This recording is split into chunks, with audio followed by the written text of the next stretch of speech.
We'll wait for people to get on the broadcast anyway.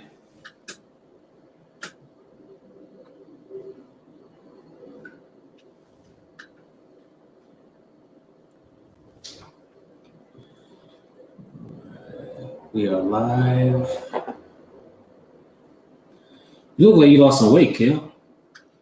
Bro, I done lost like 45 pounds, man. Jesus. Yeah, but I was like at 195. I had to get down. Yeah. I had to lose weight. Okay. I was way too big, man. Yeah. What was you doing? Counting calories. Oh, okay. You know that fibromyalgia, and I got hypothyroidism, so that makes you gain weight too. You know what I mean? So, okay. Yeah, I had to get that up out of here. Props. Good looking. What's going on with y'all, man? I'm ready to hear what y'all got lined up in the clip for these joints, man. Oh man. Yo, actually, I got a quick question. Are we counting songs like actual on albums, or are we counting freestyles on shows? Or it's just verses? Verses. All right, we good. So for me, I did songs. You did whole songs, or you did just no? I did 16-bar verses. Okay. I didn't do a whole song. Some people were deserving. Some people were deserving of a whole song. Oh, absolutely. Because I have a lot of guest appearances on my list, so you know how that goes. Yeah. Frank Gates. If we have overlap, we can talk about. Oh yeah, we definitely gonna have some other joints that we didn't add in. Right. Maybe add them to the list. Who's keeping the list? Well, here's we're gonna do a round robin of. We're gonna start at 10. Everybody start at 10, and then we're gonna go down to everybody's 1. We're not gonna put any of them from 1 to 50. Oh, we rank. We're supposed to rank them. No. We're just gonna each give our top 10 one at a time. Okay, no ranking. Right. Yeah. Okay, cool. But we'll let the outside world rank our list. Praise God. Okay, he said praise God. I bet. I'm gonna call hers real quick. Hold on. Let me mute myself. Yeah, that's what's up. I try to get as specific as I could be, like such and such second verse or they third verse. But like he said, there's so many joints. You know what I mean? And then I went to a lot of 80s stuff that I grew up on. So I got a lot of 80s stuff in here too. So I think that's where everybody's at, more or less. In the 80s? 80s, 90s. Yeah, I mean, I figured everybody gonna be in that like 93 to 98 bag. You know what I mean? But I mean, I got some 87 stuff over here. You know what I mean? Back like when I was a shorty, like the foundation of what I grew up on. My shit is kind of obscure, not in terms of who said it, but not the type of stuff that people typically say. Right. Conversation. So, I feel you. Where you out of Wallace? Where you at? Outside of Detroit. I was born in Flint. Okay. Been working and operating around Southeast Michigan my whole life. Ain't never really been nowhere else. That's dope. Where you at, Knox? Right in Maryland, Southern Maryland. Oh shit, man! And when we off punishment, we gotta link up then, man. What part of Southern Maryland you in? Right, keep right between Fort Washington and Waldorf. My nigga, I'm at Waldorf, B. I'm like right across the street from the mall, man. Oh man, right across the street from the mall, man. That's what's up. Yeah. Like I said, when we off punishment, we gotta build, man. Oh, definitely. You know what I mean? Right.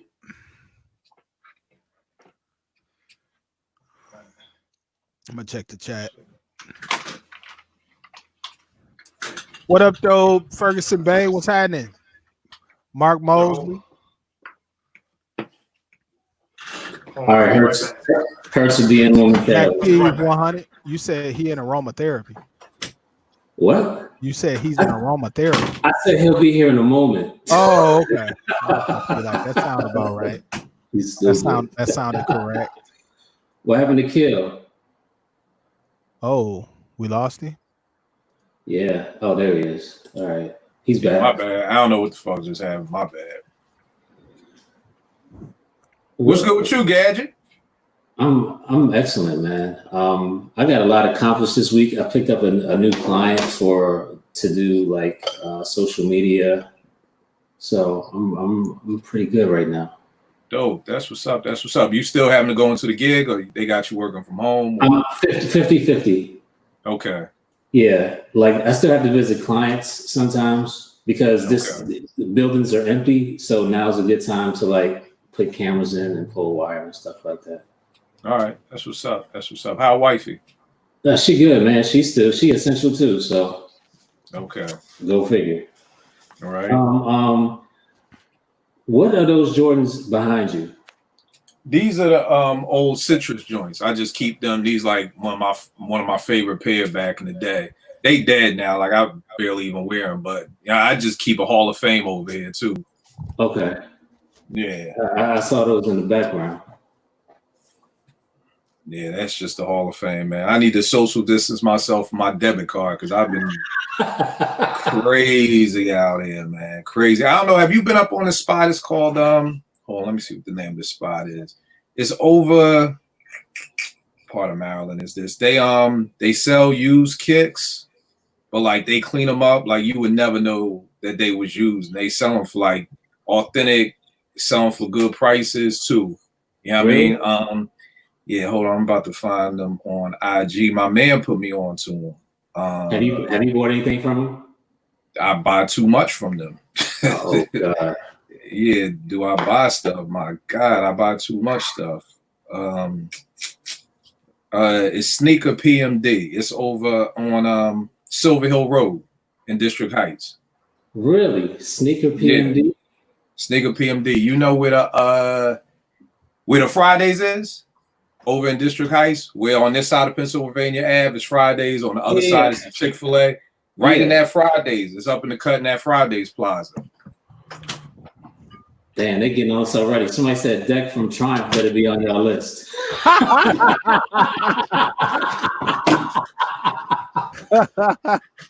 Hold on, Hertz is trying to come in. I'm not sure what's going on with his camera. Like Gage, I just copped these for like $120. See, I don't like those. I don't like. You don't like? You don't like phones? Oh no. That's right up my alley. I love them. No. Can you hear me, guys? I can hear you. We can't see you, bro. Yeah, my camera's messing up. I'm trying to get this together. Hold up. Okay, get it together. What's going on, fellas? Peace. What's going on, Hertz? Field. I can't call it, man. Jay Bishop. What up? What up? Did you see the Ben and Jerry dunks? Man, Yeah. it's trash, Yeah. I like them shits. We know, man. We know. Jay Bishop. You didn't see the thumbs down I left on the probably didn't see it. But. Yeah, I saw it. RTO, what up? I'm like Gage, I copped these. These were like $140. Those are my babies right there. Sixes? Yep, sixes. What size you wear? 9.5. Feet too small. Yo, growing up, you never give your size out. Yep. Hell no. Especially now in Philly, nigga at you at the bus stop, you be like, nigga, I wear fucking 15, but like, I don't even care how they look on my feet, man. Cats was getting robbed left and right for their Jordans in the 80s. Whole other world out there. RTO's in the building. My bad, RTO. I didn't mean to overlook you, brother. Jay Bishop, what's good, good brother? Man, Jay Bishop and the Mary J. Blige slander. Yo. With the live at Bennigan's Friday night at Bennigan's album? Nigga. Yo, I said that right there. That's Friday night at Bennigan's, man. He called that thing nothing but a karaoke album. Hold on. And this nigga had the nerve to go on Twitter today. What the hell does nigga say? Oh, Jay Bishop, he said so much shit. Hold on.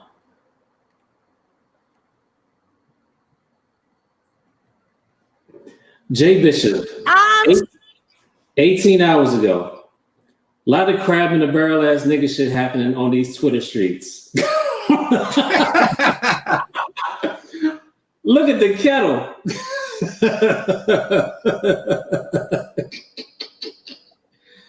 Oh my God, Jay Bishop on these Twitter streets. Hurts. I'm here, man. Give me a second. I'm trying to get this shit situated, man. I don't know why it's not. I got my Zoom hooked up, but it's not reading any. Man,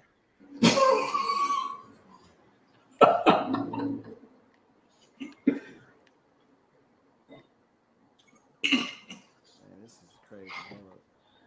I think some people had issues when they upgraded their iOS joint.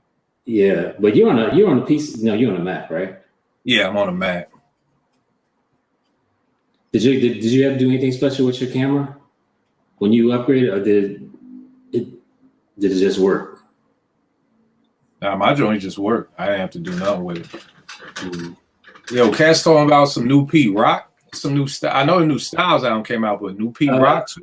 No, it's the Pete Rock and Camp Low. Oh, that's old though. That's that old joint. They just put it on streaming services. Right. All right. Very dope album. I thought they got too many songs, like 30 songs on there. They would have capped it at like 12, 14. That thing is crazy.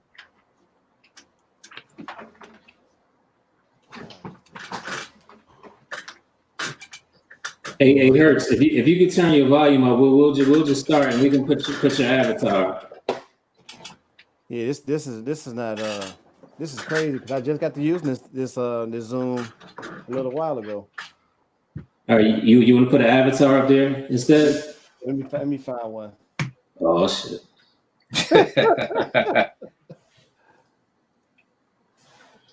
So are you weighing your portions, Kill? Like, do you have like a scale? Are you weighing? Nah, okay. Not at all, bro. I mean, I've been doing it for probably almost a year and change now. So like, I could just look at some shit and see freak cow. Like, I was in Popeyes. I'm like, damn, they got some new lemon blueberry pie or some shit like that. It's 300 calories. I'm like, all right, so let me get a Diet Coke instead of a regular Coke because the regular Coke's 300. Yeah, I mean, it's just like, it'd be the same way if you was back in the day in the streets and you just know what you got and what you need to get rid of. I mean, so once you get that, it's easy. But at first, it's the hardest shit in the world, man. I can't stay away from sugar, man. That's why I do the calories, because it's not a diet. You can eat whatever you want. It's just in moderation. Okay. So what was your count? What was your count? When I started at 195, I think they started me at something like 1,800 calories a day. You know what I mean? So it's kind of just trying to balance that out. So it was having to change everything that the way I used to eat. Gadge from Philly. I used to go to Philly, get a chicken cheese steak, cheese fries, slice of cheesecake, and a fucking Pepsi. You know what I mean? That's already like 4,500 calories. You know what I mean? That was just in one meal. You know what I mean? So the last time I went to Philly, I was like, boom, Friday night, just cheese fries. Saturday, split cheesesteak with my wife. Sunday, copped a whole one to come back, but double. So it's just like you can eat what you want, but you just gotta eat it, and you can't. Yeah, you can't. If you want a rack of ribs, you can get a half, just not a whole, or get the whole but no sides, or whatever.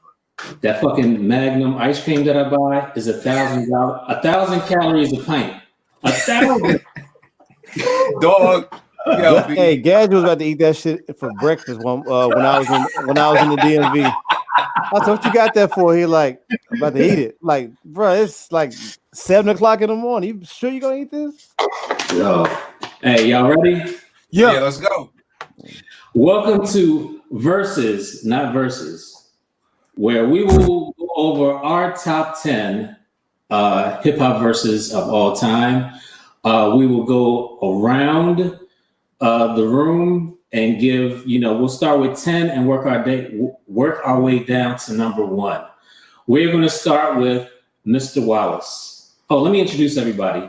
I'm Gadget, aka Digital Hustler. You can find me on Twitter at Digital Hustler everywhere. My next guest is Mr. Wallace. Go ahead and introduce yourself, sir. Rob Wallace, Instagram at Where Is Wallace, Project Plugin, Dirty Old Man, all that good stuff. Nice. How be Knox, how be Knox everything, Black Earth, at Black Earth, at Black Earth Music, okay, all on IG. New album just came out with Camber. Yep. Howard Knox. You guys are Black Earth. Yep. Oh, all right, Kill. What's good, Kill Apartment 5B on Twitter. They suspended the 889 joint. Still salty, but Twitter just love fucking with me. And Kill 889 on IG. We'll make beats for food. If I don't follow y'all, I gotta refollow y'all because that bullshit. So, but that's it. We'll make beats for food.com. And Gigahertz rounding us out. All right, Gigahertz on Twitter, Gigahertz on Instagram, Digga Mundane on Facebook. That's about it. Dirty Old Men represent. Yeah. All right. Yo, Gads, real quick, if I can, salute to y'all for the joint y'all did out in Detroit. Very dope album, very dope visuals, very dope stuff, man. Definitely. Gads, I did. Should we do 5 before we do all 10? You want to start with 10? First round 5? Like everybody get 5 verses first, just to get around, because I know 10 will be, you know what I mean? Okay, but it's on you. It's on you though. Just how I did. Definitely. Let's go. Right. I might have to rearrange my list though. No. No heavy lifting. No heavy lifting. We can do all 10. We can do 10. All right. Wallace, we gonna start with you. Bet. So do I gotta give my explanation on how I chose them? Yes. All right. Am I doing just the first one, or I'm doing my first 5? No, you're just doing 10. We're gonna go one by one. One by one. Start the first verse that came to mind for me was, to me, a verse that showed everybody how to rap, essentially, at least the new school, the true school, so to speak. I went with Rakim's second verse on "Check Out My Melody." All right. What's that verse? You caught me wrong. I'm trying to remember. Hey, that's why that lyrics website is up there. It was the thing that I remembered about it was he was rhyming multiple words, multiple syllables. He said, hold on. He said, so what? I'm a microphone fiend, addicted soon as I seen one of these 4 MCs so they don't have to scream. I couldn't wait to take the mic, blow into it to test, and let my melody play it. And the record suggests that I'm dropping bombs, but I stay peace and calm. Any MC that disagree with me, wave your arm. And I break when I'm through breaking. I leave you broke. Drop the mic when I'm finished and watch it smoke. I mean, straight up, like that is an L verse. That's modern rap. That set the tone for the next phase of rap. So that's why I chose that one. Okay. Howard Knox, you're next. You're number 10. So I don't have mine in any particular order. But what I'm gonna go with first is Capadonna's Winter Wars. Wow. Why I chose it? It was just a dope verse, dude. He just went in. And I mean, I just love hearing just how his rhythm, how he rolled the whole joint. It's like he didn't even want to stop. Okay. I'm writing everybody's down, by the way. Oh, okay. Yeah. Kill. Yo, I'm gonna go with I don't have mine in any order anyway. I'm gonna just go with let me see what we're gonna pull right here. I'm gonna pull OC's Time's Up. Setting it off with the "You Like the Minerals and Vitamins, Irons and the Niacin, fuck who they are, fin rappers sit back, I'm about to begin, about the foul talk, you squawk, never ever walk the walk, more or less destined to get tested, never been arrested. My album will manifest many things that I saw, did, or heard about, or heard told firsthand, never word of mouth. Just the way he set that thing off. I mean, Buck Wild killed the beat. The beat was crazy when I first heard it. I think I heard it on Stretch and Bob first. And then just when he came in with the "You Like the Minerals and Vitamins, Irons and the Niacin," like, yo, bro, for years I thought he was making shit up. Yo, I take niacin now for fucking high cholesterol. Like on some real shit. Like, back in Morgan in '93 when I heard, I was like, this nigga making up words. And now I'm like, oh shit. My doctor was like, you need some niacin. I'm like, get the fuck out of here. Like, so yeah. OC, right. Time's Up for that. Because I really thought that he made that shit up. But okay. Hertz, it's on you. Man, I gotta go with Inspectah Deck's verse on Triumph. Yes, somebody was correct. To me, I mean, it's self-explanatory, but like, bro, like for some reason, and I don't think people give him his proper due, but if Inspectah Deck touches a song first, he sets the tone for everything hereafter. Mm-hmm. I mean, if you can go listen to the 9 Milli Brothers on Ghost's album, and he's like one of the last people, but his verse is like probably one of the best verses on that song. But on this particular song, they should have probably never let him win first. But I'm glad they did, because he set the tone for it. I mean, I bomb atomically, Socrates' philosophies and hypotheses can't define how I be dropping these mockeries. Lyrically perform armed robberies, fleeing with the lottery. Possibly they spotted me. I'm like, man, look, that gave me the ultimate screw face. I'm like, whoo, like, man, what the rest of y'all cats got? Like, man, whoo. Then I mean, to help it, the visual for the video, the visual, man, it's like, man, you know what, this dude is like crazy with it, and like not just Triumph, but like there are a host of other songs that I've heard Deck on to where he's just like leaving you like, wow, like, man, they should have probably never invited him to even do a verse. Right. On the strength, Deck may go down as the dude who just his first opening bars, are the dopest. Whether it's like you said, or even on Gangstar's Above the Clouds, bro. Above the Clouds, Above the Clouds. He leaves scientists mentally scarred. Triple extra large. Wild like rock stars who smash guitars. Right. Deck is nasty, man. Yeah. All right, so I tried to put mine in order, but what I put my number 10 is a more recent, not recent, but maybe within the last 5 years, because I kind of started with the 80s and went forward. So my number 10 is Royce's verse from Dead Presidents on his album. Okay. So Royce says, I went from women asking what's your scent of your fragrance to the center of attention, to Dennis in Vegas, then all the way to Japan racking up yen. Now I'm all the way back and I'm acting like Dennis in Vegas, stacking up wins. I'm a young black boy armed dangerous. To those who want to come try to harm or change them, while they're living in anguish, I'm living in real nigga harmony. Energy all around me blend together like falsetto, tenors, and bass. All intelligence is on God level. All memories formed in melodies from the 70s. All hail to the dinners and plates. All hail to the cartels. We out on the yacht, and we know that you not, because y'all looking at our sales. I'm a motherfucking one-man army. I'm more R than our. I put R in ourselves. I'm the one that can't generalize. Every time I come through straight, they wave minimize. Why? It's probably because I gun through their gay enterprise. Niggas get crowned quick these days. Street this, best this, king that. We ain't seen shit. All we see around you quick is squad cars. Niggas need to get crowned Vic these days. Stop kicking it. You can fit my old socks, let them know my shoes. I'm not a street nigga. I'm just a chip off the old block. Nigga. Yeah. Royce is a motherfucking problem. Yes, sir. You know the other thing is too, Gats, sober Royce is a problem. That's what people don't talk about enough. You know what I mean? Like the Royce we're hearing now is the sober Royce, which is crazy because the drunk Royce was crazy. You know what I mean? That's true. And the sober Royce, because that's what Cream was talking about. He was like, and they sat down to do Prime. It was like, I don't know what he's gonna sound like because you don't drink no more. Like you sober. You know what I mean? So everything we gotten from Royce in the last 5 years, which to me has been some of his best stuff, has all been sober Royce. Okay.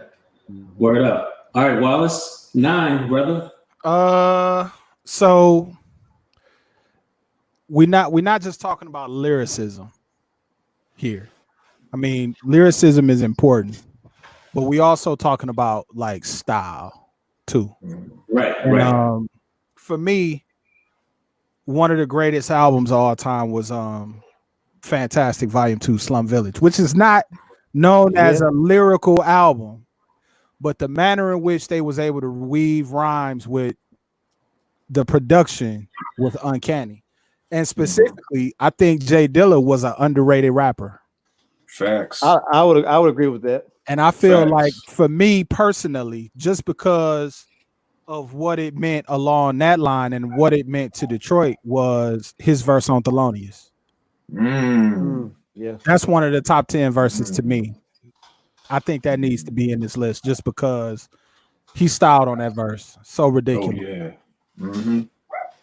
I Now ain't tell gonna me read- this: was Thelonious on Fantastic 2 first before it was on Comms? No, it Water was for on Chocolate? Common's album. It was It on was on Common. Common, It was on like Water yeah. for Chocolate first, Right. All right. and then it They was like on. It put was it on a added as a reissue bonus or track. something. Fantastic, but Right. for me, it belonged on Fantastic Volume 2. It Okay. wasn't like it didn't seem like it was just threw in just because. It doesn't seem Right. forced. Right. He said What didn't he say? yeah. He said Yeah. suck a nigga, you don't want it. It's Thelonious owning this rap That shit. shit. Super microphone is saying we know Known to spit. I spit fire like Esther on Sanford and Son did.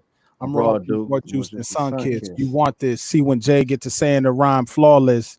Shit fly like in in prime off the wall with mines. I'm grabbing my balls when I rhyme. 9-9s busting plus ball all the time. Now stay on your mind like great sex. Like great sex. You ain't on my mind. I'm thinking about paychecks. Niggas large like an 8X Averex jacket. Conan guys, they bust like latex sex packets. MCs, they don't rhyme and ball. They lying to y'all. They dying to ball the rhyme. We do all the time. We do all the fine bitches. They fall in line.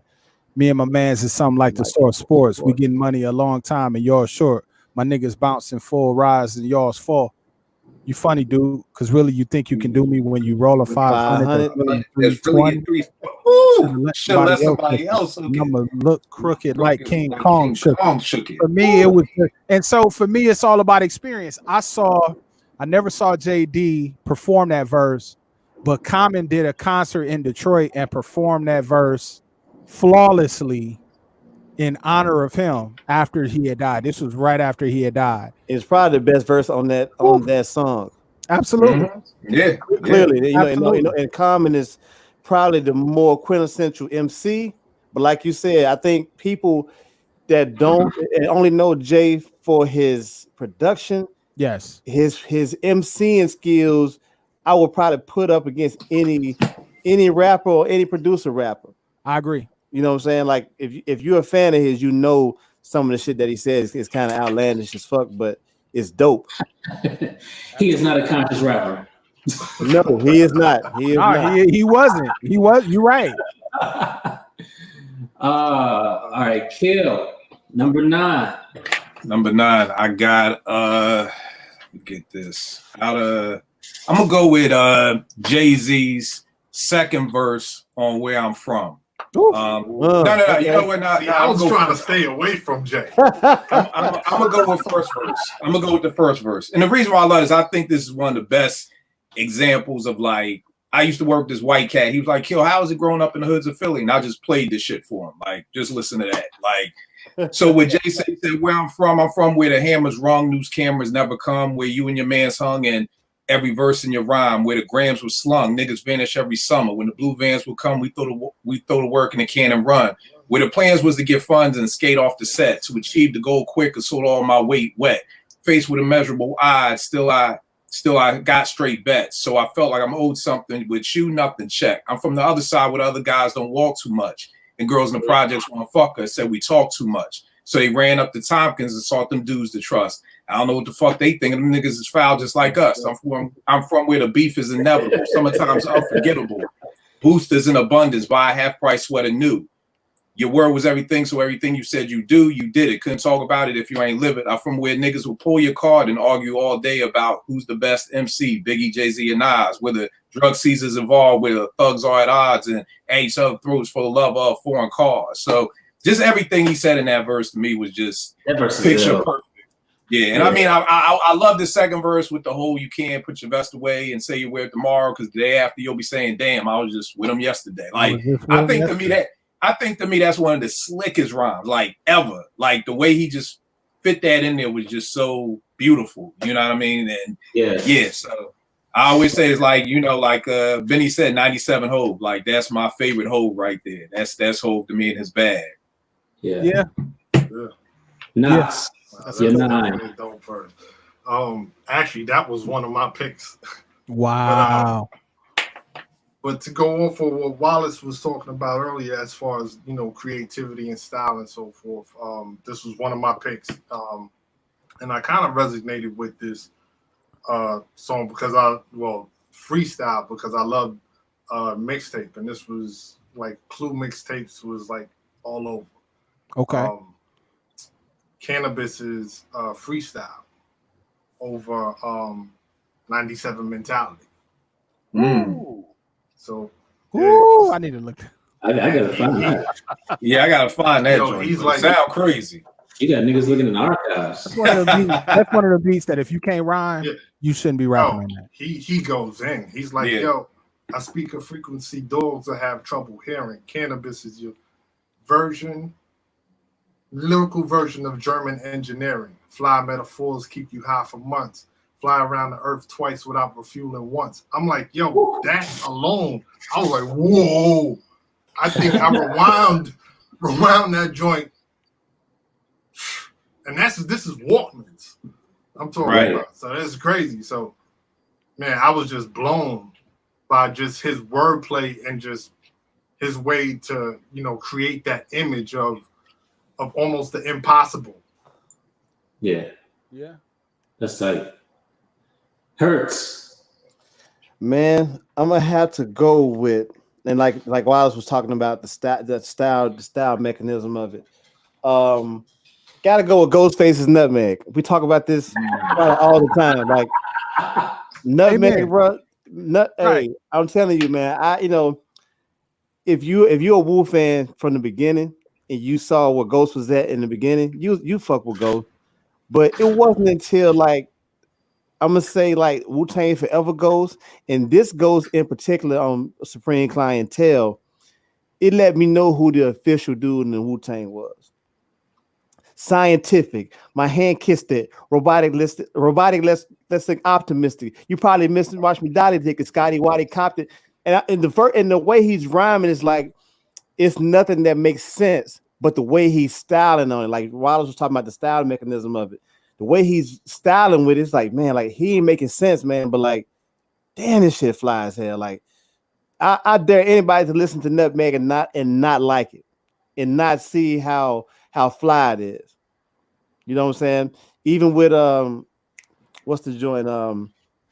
It's in the same vein as Apollo Kids, or he had a song on this same album called Child's Play. It's that same flow. It's like, man, I think on Child's Play he had a verse like I love the way she popped the gun, shook her ass from 9 to 1, double dutch, waiting for the bus for faggot Lori's son. Now a lady. I can't get the verses out, but that kind of rhyme, it was new. We wouldn't expecting that from Ghost, but we ended up. I mean, like to me, like we talk about, like Supreme Clientele, like being one of the best albums of all time, especially in my book. It's a classic. But like going back to Nutmeg is probably one of those joints for me. One of the best lyrics of all time. Okay. Dope. All right. My number 9 was actually a diss song. Here we go. Because I'm telling you, a lot of my top 10 joints is this song. So go ahead. My number 9 was Tragedy Gaddafi from LA. Wow. Ooh. Been on this planet for 25 years and still strong. The world's rotten like the veins in my father's arm. I remain calm, study Islam, read the Torah. World going in flames like Sodom and Gomorrah. Niggas dried up, laying in the box from the virus. Commercial thugs try to bust gats at the livest. It's like a crime, only will shine where survivors. Y'all halfway niggas, I advise you not to try this. So brace yourself before you get yourself laced. Fucking with the sick Arabic Scarface. La la la hab Allah. You're fucking with the god Escobar. Official. My missile rips through your bone gristle. While you sneak, living niggas get locked and blow the whistle. Woo! Nigga. Yeah. That LA. Dog. I don't think this laying in the box from the virus. He's talking about Eazy-E. Laying in the box from the virus. Commercial thugs try to bust gats at the livest. Nigga. Yeah. You shooting at a nigga in the casket already. Yo, I think the wildest thing about that whole trash thing is I always tell folk, people shit on trash, but when that New York West Coast shit was going down, Jay was nowhere to be found. No, you know, Mob Deep and CNN and Trash, they was the only niggas holding down New York. You know what I mean? And Tragic kind of gave birth to a lot of niggas in Queens with that flow and that style. Yes. Yeah. Oh man. Shout out to Super Kids. Okay, we back at Wallace at number 8. Okay, so I'm gonna take it modern. Cause yeah, I was trying to go across, you know, eras and everything. And I thought about what was the most impactful verse that I've heard in the last 5 years. And I'm into rap as social commentary, not necessarily being preachy, but recognizing its power and the power that it has to be able to make broader discussion about things. So for me, one of the best verses of all time is Kendrick Lamar's first verse on Fear. When he's talking from the perspective of his parent, and it's about getting your ass beat. Let me. I should have pulled it. And it fits into the narrative of the whole album where he's talking about fear, and he talks about being afraid as a 7-year-old, afraid of dying as a 17-year-old, and afraid of being famous when he's 27. He said. And we all done been there. The majority of us have. He said, I beat your ass, keep talking back. I beat your ass, who bought you that? You stole it, I beat your ass if you say that game is broken. I beat your ass if you jump on my couch. I beat your ass if you walk in this house with tears in your eyes, running from poo-poo and Prentice. Go back outside, I beat your ass, little nigga. That homework better be finished. I beat your ass. Your teachers better not be bitching about you in class. That pizza better not be wasted. You eat it all. That TV better not be loud if you got it on. Them Jordans better not get dirty when I just bought them. Better not hear about you humping on Keisha's daughter. Better not hear you get caught up. I beat your ass. You better not run to your father. I beat your ass. You know my patience running thin. I got buku payments to make. County buildings on my ass trying to take my food stamps away. I beat your ass if you tell them social workers he live here. I beat your ass if I beat your ass twice and you still here. 7 years old, think you run this house by yourself, nigga. You gonna fear me if you don't fear nobody else. Nigga, that was all black households. Yeah, that's what I'm saying, and that's why I mean, black household.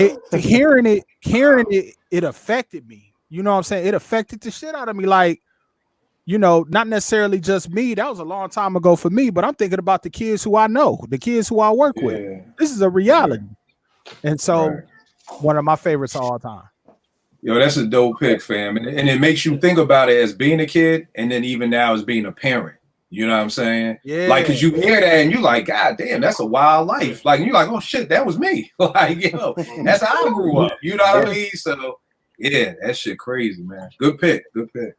Yo, Kill. All right, I'm going to go with my man. This is, to me, one of my favorite albums of all time right here. Ultramagnetic MCs, Said G, Kool Keith.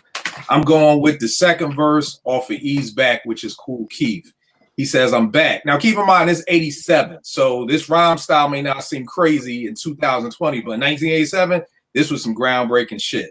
I'm back to smack attack those who whack and lack my experience. On the microphone, holding my own ground, dominated forces, change the sources, punk take losses, enough causes, me on the mic, feeling the words, smart like a nerd. Haven't you heard the change of rhyme, counting the land of time? For my incredible, highly elevated, smooth in mind, most sophisticated, motivated, as I related, verbal. This in the mouse of smacking any gerbil. I brought a saw, but 1990 turbo, shiny fog lights in the front. I buy myself new seats for a stunt because I want it like that. I got it like that. I have it like that. I need it like that. It's better like that. I made it like that. I brought it like that. I'm living like that. For you whack MCs who go on the mic and blow on the mic and perpetrate frauds and make a mistake like an amateur. But I'm a 20-year veteran and better than, including the rest of them. I chew them all out and spit out the best of them. One by one, I'm teaching my son to ease back. When I heard that in 1987, yo, man, my 12-year-old brain just exploded because I'm still listening to Run DMC and cats with a very basic rhyme style. And you can't, if you've never heard this. Now. That verse can go now. Right, but that's what I'm saying. Like, if you never heard this song, you would be so lost trying to read these lyrics because he's in and out of the pocket That's so true. much. You can't just read the. Well, most MCs you can just read their rhyme even if you never heard it. With this, if you've never heard this song, bro, your brain's gonna be fucked up. You're gonna be like, wait a minute, that don't sound right, or how we say that, or and to say this in 1987, nigga, that shit was crazy. Yeah. Knox. Good pick. Good pick. Yeah. Number 8. So my number 8, again, love styling, love storytelling. And I'll pick one of the flashiest dudes, to my opinion, Ghost. His first verse on IceWater. So when he's like, check out the rap Kingpin, the Black Jesus. Black I know a few niggas sniff coke that called seizures. Yo, He used to have Moon Caesars and all the bitches in the bleachers. Hot weather sex on the beaches. yo, I thought he was just styling on that whole verse. And I mean, he just went in. Yeah. You know, just how he related, you know, street talk, street slang, and then threw fashion in there. Right. So that was dope for me. Oh, No doubt. Good pick. Yeah. Digger Hurts. Man. Wow. Number 8. I'm gonna go with Nas's verse from Verbal Intercourse on the Purple Tape. Oh,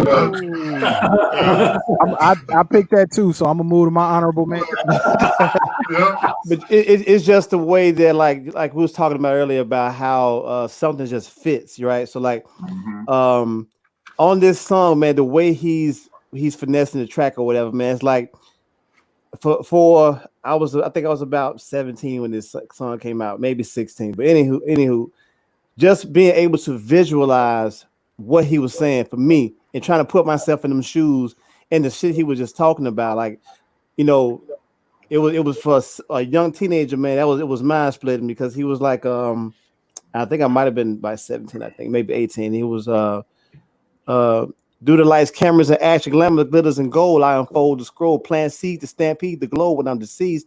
My inner beast will rise like geese to conquer peace, leaving savages to roam on the street, live on the run. Police paying me to give them my gun, trick my wisdom with the system that imprisoned my son, smoke a gold leaf for whole heat, nonchalantly, I'm raunchy, the shit I do is real and never haunts me wild.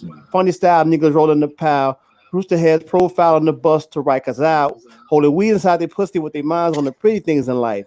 Props to the true thug's wife is like a cycle. Niggas go out, some will go in, do a bullet, come back, do the same shit again. From the wound to the tomb, assume the unpredictable. Gun salutes like rapidly. That's the ritual. And for me, not ever having at that point in time, I've been in New York in a long time, and just the visualization of what he was saying, I'm like, wow, I can see everything that he was saying. Like, right. Yeah, I can see everything. Everything was so vivid. It's like, you know, him painting that picture for me, like, you know, a day in the life of what he was seeing or what he was experiencing at the time. That's what made it a dope lyric to me. And there's a lot of people on these lists that all paint that picture for us, because I don't think you can have a lyric to, except for the Ghost Nutmeg verse, I would say. I don't know where I can envision him going with that one, but like for the most part, a lot of the stuff that we're picking is because people are able to paint that picture and blow our minds with the imagery within the lyrics or whatever.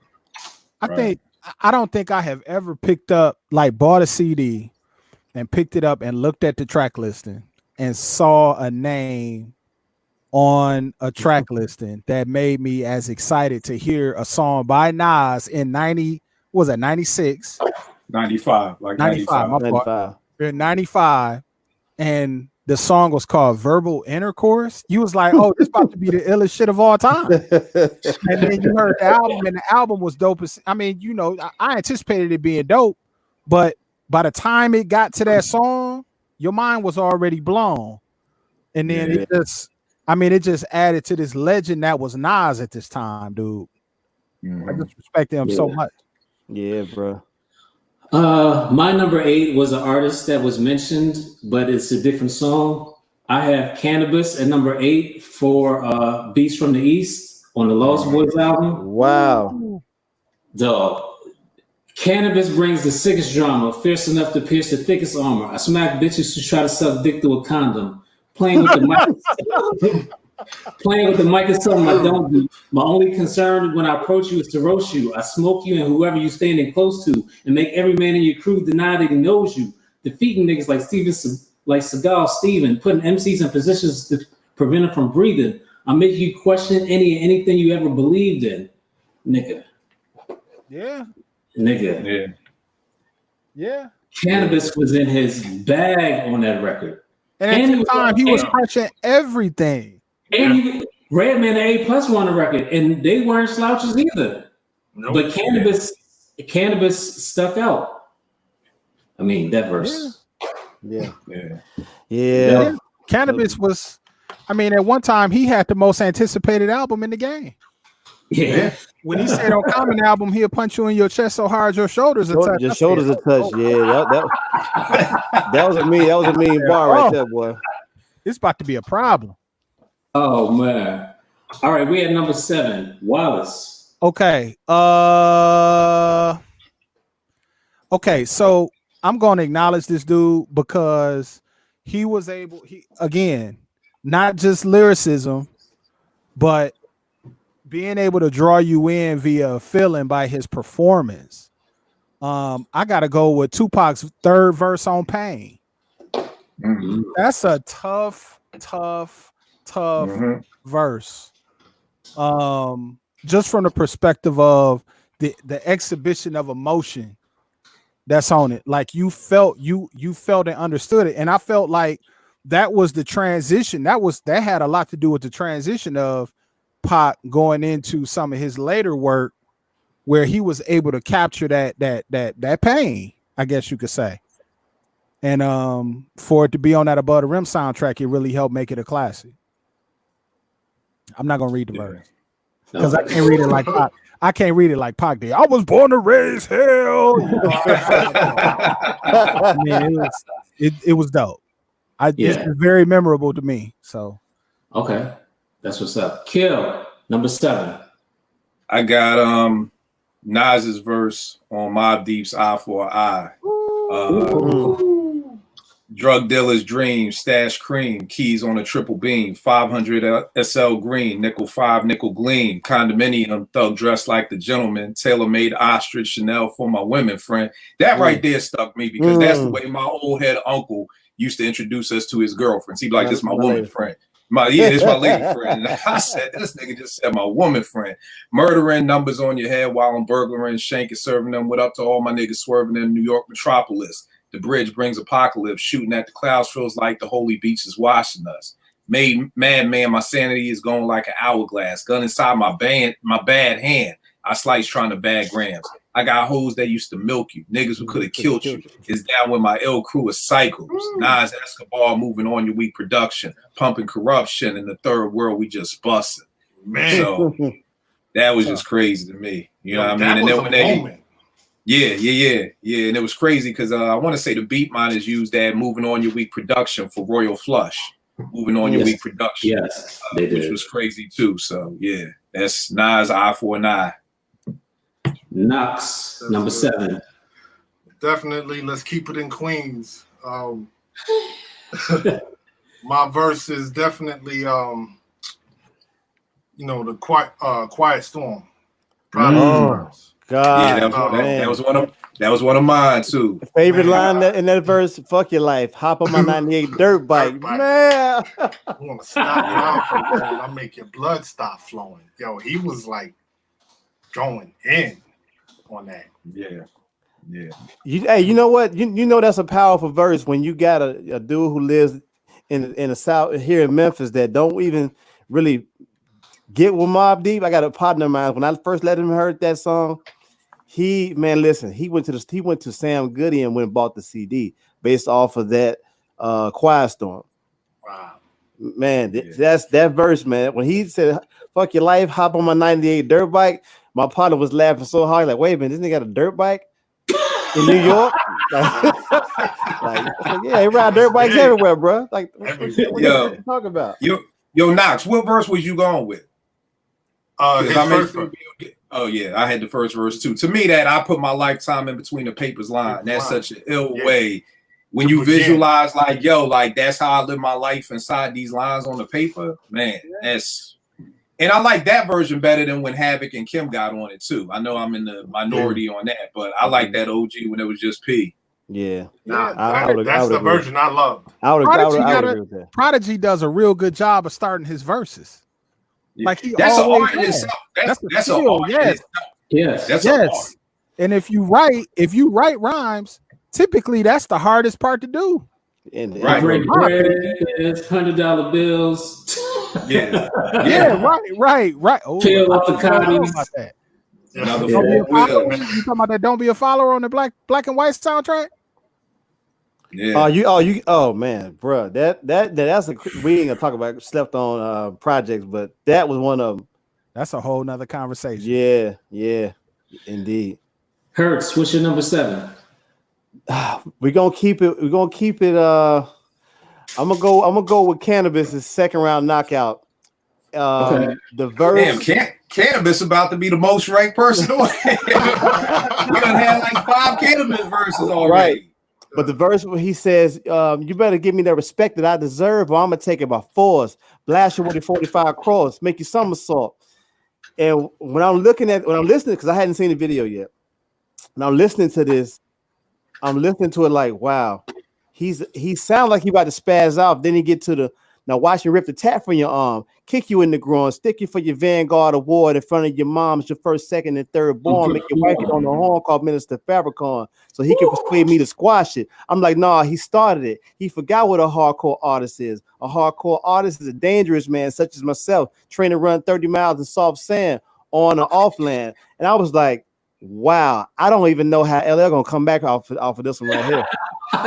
When he said, you don't want to draw that. No, you want to idolize. Yeah, see when he did right, but LL came back with a comeback, but bro, it was the equivalent of a chick coming up to you and slapping the shit out of you, but yet you come back, man, you pummel her to death. Like, well, yeah, you don't get no credit for that, but when she slapped you, that was some funny shit. Canibus really got into but if you were to compare second round knockout to the hit to LL's response and the response he had on the following album of the GOAT, he kept clamoring for trying to get back at, but he never could come correct with that one. Right. Okay. That's my number. That's my number 7. 7, yeah. My number 7, speaking of L, my number 7 is LL Cool J's verse on EPMD's Slow Down Baby. Rampage, my bad. Yeah. The Ripper, the Master, the Overlordian, playing MCs like an old accordion. I get the inspiration from the necessary station, them saying I was vacationing. You can't quote what you weak through. Trying to sneak a peek about how I freak the notes. Major MCs become B flat, so retire might get your chains in your bats. Here's your chance to advance, get in your stance. I shoot the host off your cowboy pants. Boy,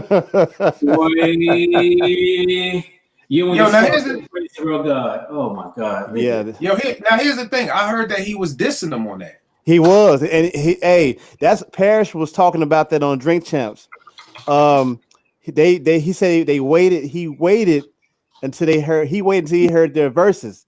He went back in and he rewrote his verses and he slick dissed them on the song. I think Parrish had alluded to that on Drink Champs. Yeah, I'm like, that's some ill shit. If you diss a nigga on his own song, that's and LL, they don't even know it, and they don't even know it. They don't even know it. That's crazy. Yeah, nuts. So that was my number 7. Mr. Wallace, we at number 6. All right, so it's ironic y'all brought him up, and we was just mentioning him, Prodigy, on the start of your ending. When you think about it, like, Mobb Deep has transformed. Everybody saw the Shook Ones video, thought it was ill, whatever. The album come out, Prodigy first verse on there say, yo, it's the P, E double, push the legs bubble in the winter. You can't come along, only the host can enter. Told her to meet me at 6 on the hill at the center. Took her to the West Way and bent her right over. Stay intoxicated, never sober. Faced it, violate and get laced it. Why you wasting? Slugs, you ain't bucking nothing. You better off bucking yourself. You need to stop fronting. I used to drive a Knack and keep a Mac in the engine. Littles painted it black with crack sales intentions to blow up the whole projects, the infamous. Our sons will grow up to be murderers and terrorists. It's the nigga in me, accompanied by the cognac. You can ask around, don't fuck with the mob. I could have told you that. Where you been at? You must have cut class. If it ain't me, another member of my crew will kick your ass. So in terms of setting the tone, that did it. Where you knew this was just not another album. You know, Havoc was cool, whatever. But when he spit that, it was like, okay, I want to hear what they got to say about being young, hard-head niggas from Queensbridge. I was all in when I heard that. Right. Yeah. Okay. Shit. All right, Kill number 6. All right, I'm going to Philly for this. The first time I heard the boy Beanie Sigel. You know what I mean? Off of Crew Love, off the Belly soundtrack. Nigga said, yo, I set up shop with Knicks that roll with rookies. Make them slide like little dicks and wet pussy. Open up your whole strip like Monopoly and dare one of y'all to land on my property. Think you getting some dough from my community chest? Blow, blow, to your chest. You niggas can't pass go because it costs to pass. Y'all niggas cheap like Baltic abs. Type to land on jail and can't pay your bail. Want to borrow from the bank. Nigga, what you think? I'm the wrong one to lie to. Shit, I'm the man who supplied you. And you a bunch of talk money. I'm about to put it down for this motherfucking boardwalk money. 2 brick money, new blue 6 money, Peru trip money, flew in 6 money, Taj Mahal trips, orange chips money, long dick money, all in your bitch money, flow like the flu and spit like sip money. Peep Hottie Rockefeller rules out, all the blacks rules out, with they tools out, Beanie Mac, I move out. I had niggas running from school taking new routes. Then I run and lick a shop, make them move south, switch up like they get a new spouse, scrambled up for a down payment for a new house. No matter where you go, Mac gonna find you. I'm like your shadow dog. I'm right behind you. You know what I mean? And man, when I heard that, I was just like, yo, who is that? Like, you know what I mean? So Beanie got a lot of them. That nigga can rap. Beanie got a lot of them. And you know, to be real, Beanie actually gave life to Jay. Because if you remember Jay before Beans got there, yeah, he was spitting or whatever. But man, like when he got with Beans, man, you knew that Beans had an influence on Jay just by him being in the camp or whatnot. And Beans was one of the few boys who could go toe to toe with Jay. Like when it's on off Beans' third album, like anytime, most times people you on the track with Jay, like yeah, Jay went. Not with Beans. Like it ain't just gonna be okay, Jay got it. Not with Beans. Like the Reservoir Dogs joint. Who had the best verse on Reservoir Dogs? Beans. I go with Beans. I'm gonna go with Beans with this one. I like what's my man? Sauce Money. Sauce Money. Sauce Money was tight. Nasty. Yeah, but Beans, man. Jadakiss he went in. Definitely, Joe. That was one of my picks. Dope verse. For me, that was like the first like M and Royce going back at what's that, Bad versus Evil. Mm-hmm. Yeah. All right, Knox. So what's your number 6? Shoot, let's keep it in Philly. Mine's is Black Thought from the Things Fall Apart album. Ooh, which joint? Which joint? 100% Dundee. Woo! Man. Yeah. So he goes in. I'm the invisible enigma. Woo, man. I mean, what caught me was when he started from, and I'm gonna go kind of hop into the middle of the verse. Where he's like, yeah, this Olympic lyricism you can't compete with. Globe traveling, throwing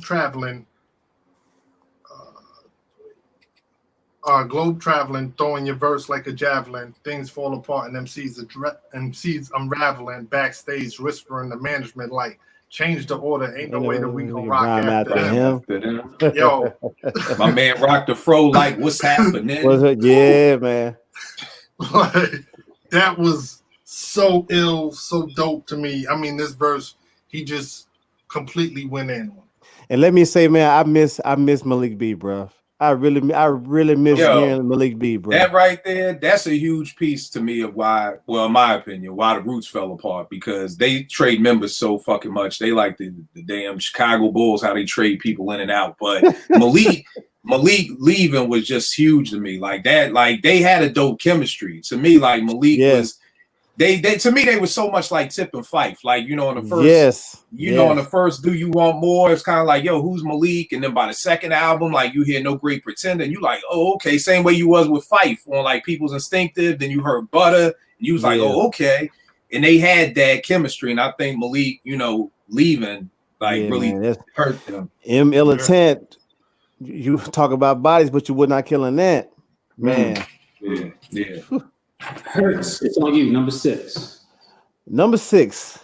Number 6 is gonna be my number 6 is Ice Cube's No Vaseline. Mm. And I'm gonna tell you, man. Listen, I was bigger the feeling, man, bruh.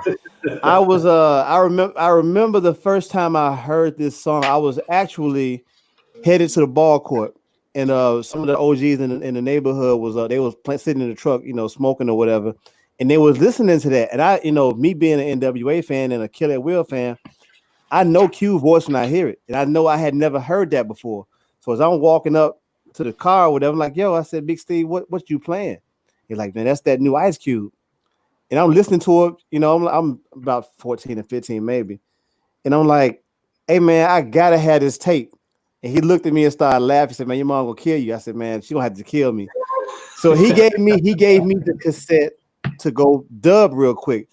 But No Vaseline, when I actually heard it, you know, after I got to dub and I sat down with it, probably one of the best overall verses. Not, I mean, the whole song as a whole, but every verse in there is so like, man, so it's so bro, what's the word I'm looking for here? It's so gut wrenching, and it's so, man, like, you know, it's so offensive. And I like, but when I was younger, I loved that about hip hop, to where people can get offensive about it and just the artistry that's, you know, that they do it with. But No Vaseline was like one of those defining moments in hip hop, to where you saw somebody skillfully pick apart each person. Right. And, you know, after it was all said and done, man, it's like everything disseminated after that. Kind of like how you know, Nas did with the whole eat the situation or whatever. Like after that, people looking at you like, damn, like different. It's real different. It's like, man, looking at you like with the like, yeah, man, you know, we thought you was all that. Now we see you for who you are, type of shit. So after that, you know, just the power of that song and what it did to NWA as a whole afterwards. The funny thing about that joint is Cube and, to me, KRS are the only two MCs who took down a whole crew dolo. Like KRS shut down the whole Juice Crew dolo, like deaded the bridge. Cube took out all the NWA dolo. You know, like you said, shut it down. And the other funny thing you said is, we remember hip hop from a time when you could get in trouble for hip hop. You know what I mean? When you get put on punishment for playing something, or, you know what I mean? Like, and we was willing to take that risk. It didn't even matter. Like you said, yo, my mom's just gonna have to kill me then. It's just gonna have to, she gonna have to do what she gotta do. My mom was what you say, Wallace, what Kendrick say? I kill you, like I kill you. Like, hey, you just have to kill me tonight, Bob. Like, hey, right. And that's what lent we were willing to go for hip hop. I remember my mom told me I couldn't have a high top fade. She would send me to the barbershop to get a regular cut, and I would come back with a fade every time.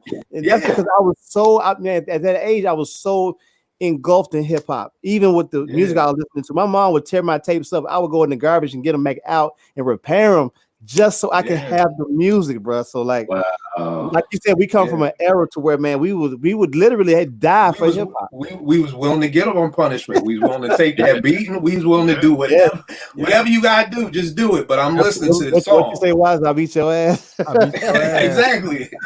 But we all had that one friend that they mom would let them listen to whatever. Right. And that's where you had to go. Hey, but you know what I'm crazy about that dynamic though? Get all that. My pops was more lenient when it came to hip hop than my mom. My pop gave me my first. He gave me America's Most Wanted. He put it in my hands, like, listen. But he gave me the rundown, gave me the spill on like, listen, man, this is only entertainment. Like, don't take this too literal. You know, it's good to listen to, but remember, at the end of the day, these people are just telling the story. Right. And you just take it as such. And I always remember that about my dad. My dad never he always gave it to me, you know, pure uncut. He always let us, you know, watch certain things or listen to certain things. He always gave us a jewel at the end of it to let us kind of balance it all out or whatever. Right. That's dope. Yeah. Word. All right. My number 6, a gentleman that has been mentioned here before, Nas.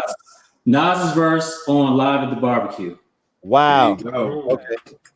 Definitely. This nigga, streets disciple, my raps a trifle. I shoot slugs from my brain just like a rifle. Stampede the stage, I leave the microphone split. Play Mr. Tuffy, I be in so with Mr. Tone shit. Verbal assassin, my architect, please. When I went to 12, I went to hell for stuffing Jesus. Wow. Nasty Nas is a rebel to America. Police murderer, I'm causing hysteria. My troops roll up with the strange force. I was trapped in the cage and let out by the main source. Swimming and rimming like a lifeguard. Put a bulletproof nigga, I strike hard. Kidnap the president's wife without a plan. And hanging niggas like the Ku Klux Klan. I melt mics till the sound wave's over. Before stepping to me, you better step to Jehovah. Yeah. Woo. Yes, when I first heard, take care, man. He was turning niggas' heads with that. Like, nigga, that is a top verse ever to me. Nah. It's a top verse ever. The funny thing, man, Gadget, you'll know, I was at City Hall train station waiting on the train and listening to Main Source, and I heard that, for like 20 years, I couldn't even say I went to hell for snuffing Jesus. When I said the rhyme, I'd be like, when I was 12, I did it. Like, I couldn't even repeat that shit. Like, that was the shock factor for me, was like, did this nigga he just pop Jesus? Like, what the fuck? You know what I mean? And then he was like, you better step to Jehovah. Then when he came back at the grill with the, I'm waving automatic guns at nuns, I was like, this nigga's going to fucking hell, man. Like, he's right. This nigga's going to hell. Depending on how you was raised up and shit, man. Yeah, I'm like, this nigga's going to hell. He's going to hell. He's dope, but I pray for his soul, though. Okay, we're at the midpoint. We're at number 5, Wallace. So we done went all this conversation and ain't nobody talked about nobody from the South. Okay. Nobody. I know where you're going with this one. I know where you're going to. I would be remiss. No, it might not be what you think. I would be remiss not to bring up Andre 3000. I knew you was gonna say it. I just didn't know what you was gonna say. I got some 3000. It's coming. He has so many verses, but I like to look at context, and I like how on Southern Playalistic Cadillac Music, they began changing the narrative about what South rappers was talking about, specifically on a song called "Claiming True." Man, he said, "Our Heavenly Father, why do you even bother watching over me? Growing up a little G, my mama thought I'd grow to be a lawyer or a doctor, but I felt like coming harder, packed a shank up in my socks when I started kindergarten. This ain't no secret garden, so you flower niggas flee. If it's one of my own, I'm letting the trigger be, because I got love for any nigga who got love for me, and then I get a slap of dap for niggas slanging quarter keys. Just trying to make it, then a vase come through to take it. I ain't forget about your woman who be working Nikki's butt naked. In Magic City, shaking titties just to pay the rent. Lord, trying to hustle must be something that was heaven sent. But I ain't got no sense. That's what I got them thinking. I'm thinking about Bayrack. Strap myself and keep on danking, because I be taking the rough side of the mountain. If you cross my path, I'll leave you draining like a fountain. Yes, it's been like that since way back in 1975. Been taught to hustle with muscle, wouldn't even try to strive. So little body boy, So little body boy, better say your prayers. You better learn some street sense before somebody lay it. And I felt like that kind of laid the foundation for his whole presence in the game, where here you had a dude that grew up just like everybody else, but he had a certain sensibility. And so that's why I chose that one, because I felt like it sparked off a whole nother way to view what was happening in the South. That's just me. Okay. Kill on you, number 5. I'm going with another guest introduction. First time we ever heard the boy. I'm going with AZ's verse on Life's a Bitch. That's my number 5. My bad. I mean, if you want to get, I got a whole rack. You want to take that one? I can Go ahead. Visualize the realism of life and actuality. Fuck who's the baddest, a person's status depends on salary. And my mentality is money orientated. I'm destined to live a great for all peeps who never made it, because we in the because yeah, we was beginners in the hood as 5%ers, but something must have got in us because all of us turned to sinners. Now some of them resting in peace and some are sitting there saying quitting. Others as myself are trying to carry on tradition, keeping the supervision, street ghetto essence inside us, because it provides with the proper insight to guide us. Even though we know somehow we all gotta go, but as long as we leaving thieving, we'll be leaving with some kind of dope. So until that day we expire and turn to vapors, me and my capers will be packing many. We be split, stacking plenty plate papers, keeping it real, packing still getting high. Cause life's a bitch, and then you die.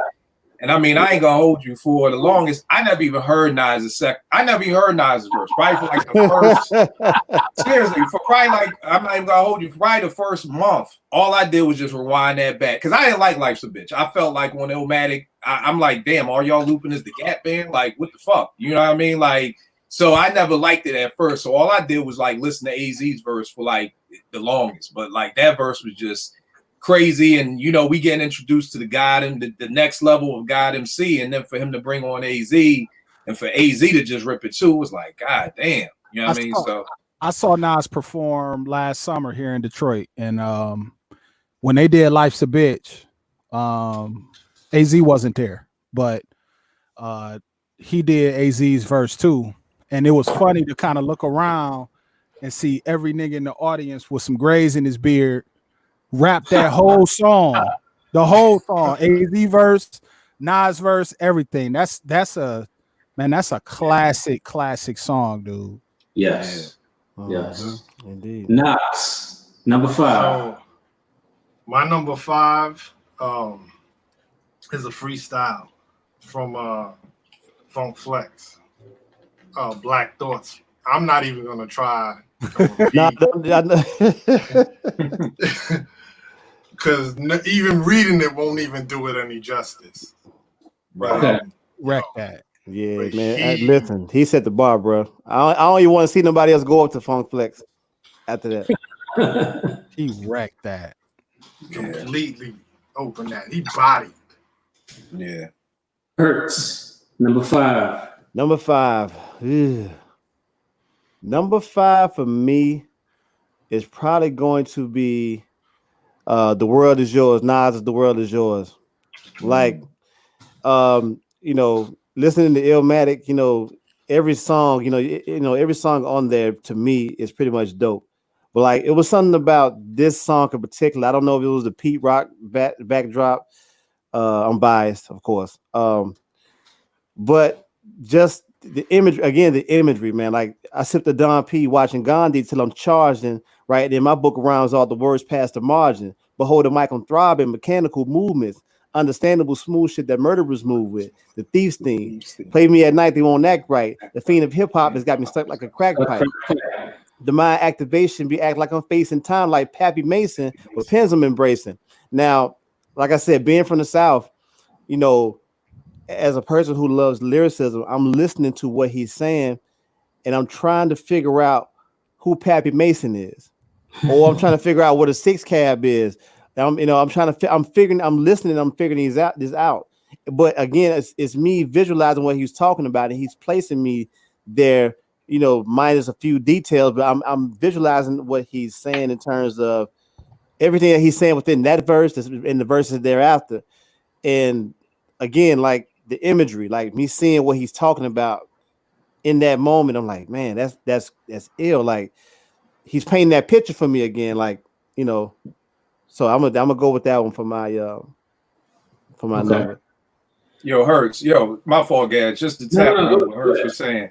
Like, bro, you're bringing up so many important things about hip hop during those times, because what you're saying is how I think most of us felt. I had never been to Compton before, but listening to NWA, you feel like you kind of been there. Or listening to Common, you feel like you've been to the south side of Chicago, or, you know, Cabrini Green, or like you saying you trying to figure out what a 6 cab was. Like, that was the dope part about lyricism in hip hop, was that it could put you places where you had never even been or seen or heard about before. Same thing with me. I moved to Atlanta for a year. I didn't know what he was talking about when Big Boy was like, "Oh, the package store is closed." I didn't know what he was talking about. Right. Until I moved to Atlanta, I was like, "Oh, the package store is the liquor store." I'm thinking UPS closed. I'm thinking that's what he's talking about. And you'll find out in the South that when you see a packaging store as opposed to a liquor store, the packaging stores are always in the white neighborhoods. Mostly, you'll never see it in a white neighborhood here, especially in Memphis. You'll never see a liquor store in the white neighborhood say liquor store. It'll either say wine and spirits or it'll say packaging store. Right. Yeah. All right. So I changed my number 5. It was AZ. It was AZ's Life's a Bitch. But so I'm gonna go with my backup. This is kind of new. I might get killed for this. I know I'm gonna get killed for this. Future? No. No. Rick Ross's verse on "Devil in a New Dress." Okay. How you get killed for that? How you gonna get? Who gonna kill you for that? Yeah. So when it comes to tools, I'm a pep boy. When it comes to dope, I was quick to export. Never tired of balling, so it's on to the next sport. New Mercedes sedan, the Lex Sport. So many cars, DMV thought it was mail fraud. Different traps I was getting mail from. Polk County, Jacksonville, Rep Melbourne. Whole clique appetite had tapeworms. Spinning Teddy Pendergrass vinyl as my J burns. I shed a tear before the night's over. God bless the man I put this ice over. Getting Tupac money twice over. Still a real nigga, red Coogee sweater dice roller. I'm making love to the angel of death. Catching feelings, never stumble, rechasing my steps. Bro, why would you think you would get killed for that? That's stupid. That's Ross in his bag. Yeah, absolutely. Jay Bishop gonna kill you for that one. Man. Over that Bink beat? Come on, man. You can't get killed for that. That's crazy. Yeah. You know what? And that's probably I didn't really like that Kanye album, but that song in particular, I loved it. Yes. Yeah. That's the best song on the album. Yeah. To me, that's great. Absolutely. Yeah. Okay, we up at number 4. Let's go, Wallace. All right. So this name has not come up, and he is not in my top 5 because he doesn't have a discography. But I mean, he's like Bo Jackson to me, just in terms of what he brought to the game. Biggie's verse on Cream Freestyle on the second Funkmaster Flex album.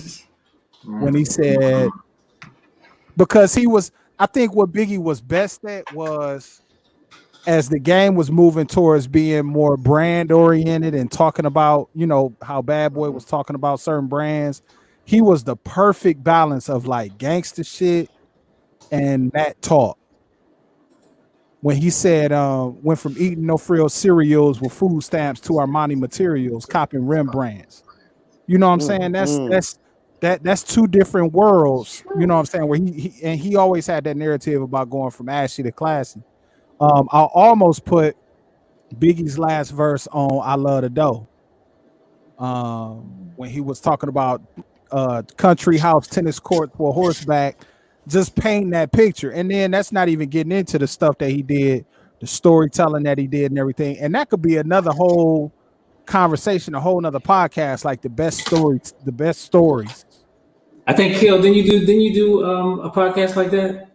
Yeah, we did. Oh, you did? I mean, well, Gad, I'm always, it's a blessing to be on your show. So, you'd have me back. But we did one. And it's funny, Biggie, of course, was one of the top 5. I think I was on that show. Yeah, you was. Because one of the things I wanted to do, I felt like with hip hop. Shameless plug.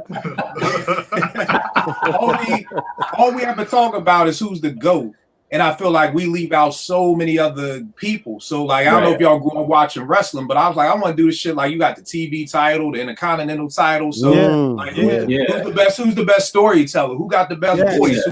Because there's so many MCs, their names are never going to be mentioned unless it's like it's only one championship. I'm like, that's fucked up. We've got over hundreds of MCs whose names are never going to be mentioned because they're just not the GOAT. And it's like, so we did a show, but we did do the best storytellers, and Big came up there too. Definitely. I gotta check that out. I went back and I listened to, thanks to Gadget, the America's Most Wanted, the show about that. I went back and I listened to that last week, and I realized that what made Ice Cube great back then was the amount of stories that he told. America's Most Wanted was nothing but stories. Yep. And the amount of detail that was involved in all of that. And so you know, I think that's kind of what made the difference with him. When he started trying to keep up with Dre and them, that's when things start changing. But yeah, my pick is Biggie verse on Cream freestyle. Okay. Dope. Kill number 4. All right, I'm gonna go. This is gonna be something that's kind of off because most people don't talk about lyrics from him, but I'm gonna go with Chuck D. His first verse on Black Still in the Hour. Yes, sir. Man, you stole mine. I'm gonna have to get another one. My bad. I got some other ones. So me too. You good though, bro. You good. But I love that song, bro. Just everything Chuck was saying. And it's funny because this dropped in 88, so I'm 13, 14. So I really don't even understand the whole government and everything like that. I still loved it, but now being older is just even that much crazy. I got a letter from the government the other day. I opened and read it. They said they were suckers. They wanted me for their army or whatever. Picture me giving a damn. I said never. Here's the land that never gave a damn about a brother like me and myself because they never did. I wasn't with it, but just that very minute it occurred to me the suckers had authority. Cold sweating as I dwell in my cell. How long has it been? They got me sitting in the state pen. I got to get out, but that thought was lost before. I contemplated a plan on the cell floor. I'm not a fugitive on the run. Brother like me begun to be another one. Public enemy serving time. They drew the line, y'all, to criticize me to some line. Nevertheless, they could not understand that I'm a black man and I can never be a veteran. On the strength, the situation's unreal. I got a raw deal, so I'm going for the still. That line always stuck to me was just, I'm a black man and I would never be a veteran. Like, it was just, and like I said, I didn't even really understand the whole hoopla,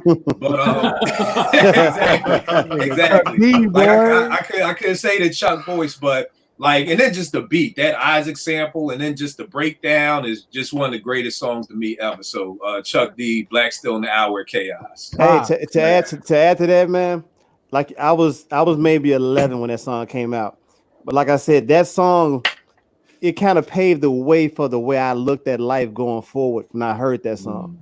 Because growing up, Chuck D was like one of my favorite rappers. He wasn't a LL, he wasn't a Kane, but the authority in which he spoke, in the most important part of it all, the education that he gave me. Because I always, when people ask me how I know some of the stuff that I know, I always credit hip hop for teaching me a lot. Because the classroom didn't teach me the things that I needed to balance, to have a real balance in life. But listening to KRS, listening to Poor Righteous Teachers, X-Clan, Public Enemy, Kane, Rakim, these are people who educated me on stuff that they didn't teach me in my school system. And so hearing Black Still in the Hour, Chaos, it helped my trajectory going forward, knowing that I would never join the military. And I would never, it gave me kind of like a blueprint to kind of how to objectively look at these things that I was going to possibly face in my young adult years and go into my adulthood. But that song is one of the songs that I credit for that, because man, it taught me a lot, and it made me see a lot of things, even at a young age. Like, man, like, in the juxtaposition of it, because my pops was in the military. You know what I'm saying? So I'm kind of like trying to find a balance there. But it's a powerful joint. One of my favorites of all time. Yeah. You could have said, and you also could have said Chuck's verse on Rebel Without a Pause, man. Yeah, last verse, he just blacked out. Yeah. Hey, Hurts, we gonna stay on you for number 4, bro. Number 4, man. I'm gonna go with Prodigy's verse off of Shook One's Part 2, man. Okay. Man, I ain't even got to repeat the verse, but it's just that, man, like, when I heard that verse for the first time, seeing the video or what have you, I'm like, I don't know who this dude is, but I'm like, man, this dude is talking some real tough shit. Like, he was like, man, I was looking like, man, this dude he rugged as hell with the rhymes. So he was like, you can put your whole army against my team, I guarantee you it'll be your very last time breathing. Simple words just don't move me. You mind it? We made you. You all up in the game and don't deserve to be a player. Don't make me have to call your name out. Your crew is featherweight. My gunshots will make you levitate. I'm only 19, but my mind is older. But when things get for real, my warm heart turns cold. So when he said that I'm only 19, I was like, shit, man, dude, he close to my age. He talking like this. What's funny was he kind of spoke to how when you're young and you got a lot of macho going on, that's how we, no matter where you live at in the country, your mindset is this when you're young, especially if you're in the streets all the time, or you hang around a lot of street dudes, that's your mentality. You have a rugged exterior, and you have to have that rugged outlook on life, and you know how to toe the line a little bit so you can survive. When I heard, I said 19, like, man, dude ain't that fucking much. I said, man, he must live a hard life. Right. That shit was completely believable. Right. You know what I'm saying? So like, but and also to add to that, Prodigy probably has the most hip hop sound bites, bro, within his lyrics ever. Like you can if you need a sound, you need some rugged shit, some ill sound bite. Go find a Prodigy verse. I guarantee you'll find something that you can use within the framework of your music or whatever. I guarantee. Howard Knox used the Prodigy verse. Yes, definitely. But that's what that's number 4. Number 4, brother. All right. Mine's is I chose this song because it was a dope song. When I first heard it, I listened to it probably 4, 5, 6, 7 times. I mean, a day, the whole album. But Give Me the Loot from Big. Whoa. From, Ready to Die. And the crazy thing that blew my mind about this pause. But I gotta stay on my pause game gadgets in here. Yeah, of course. Oh, come on, man. But it took me, I think, maybe almost 6 months or 7 months of listening to this album to really understand that was him talking to himself. Yes. Mm-hmm. When I found that out, I was like, "Whoa!" That just took it to a whole nother level for me. I thought you was gonna say when that nigga said he'd take a pregnant woman's #1 mom pendant. No whole ball. Give me the baby rings. But and the #1 mom pendant. Like, dang. I wouldn't give a fuck if you was pregnant. Give me the. That's brutal. For years, I thought he was saying I wouldn't give a fuck if you was Bill Clinton. But it wasn't that because they warped it in the song, so it wouldn't. They edited it out. Yeah. And the crazy thing about Big is that both of the Bigs was dope because I always tell cats you got that Give Him the Loot Biggie was that raw Biggie, and then you could tell Unbelievable was like the last song made for the album because then you kind of got the Biggie that was to come. But both of them was so dope, the raw Biggie and then the smoothed out Unbelievable Biggie. Not too many times do you have that where it's kind of like with Buckshot on Into the Stage. You can hear the raw Buckshot, and then when you hear How Many MCs, but the How Many MCs kind of lets you know that was one of the last songs they made on the album, which then led you into what we got from Buck from there on. I Got Your Open remixes and Buck 'Em Down remixes and If you ever watch I Got Your Open remix.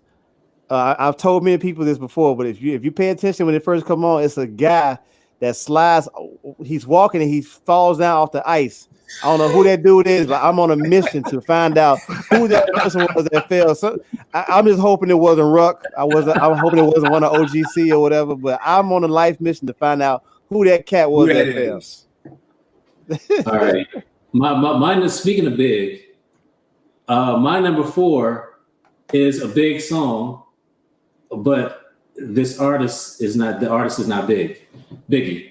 So this song is from an artist that I don't really care for, but this verse that he has on this Biggie song is nuts. Eminem, Dead Wrong. Respect. Eminem's verse on Dead Wrong. Respect. He says there's several different levels of devil's worship in horses' heads, human sacrifices, cannibalism, candles and exorcism, animals having sex with them, camels, mammals, and rabbits. But I don't get into that. I kick the habit. I just beat you to death with whoever's that eat through the flesh. And I neither eat you unless the fucking meat looks fresh. I got a lion in my pocket. I'm lying. I got a 9 in my pocket. Baby, dying to cock him. He's ready for war. I'm ready for war. I got machetes and swords for any faggots that said he was raw. My Uzi's as heavy as yours. Yeah, you met me before. I didn't have his love. larger than arsenal of weapons before. Marshall will step in the door, lay your head on the floor, with your body spread on the bed, spread red on the wall, red on the ceiling, red on the floor. Get a new whore, met on the second, met wed on the third, she's dead on the fourth, I'm dead wrong. Oh, yeah, I remember that. I remember first time I heard that.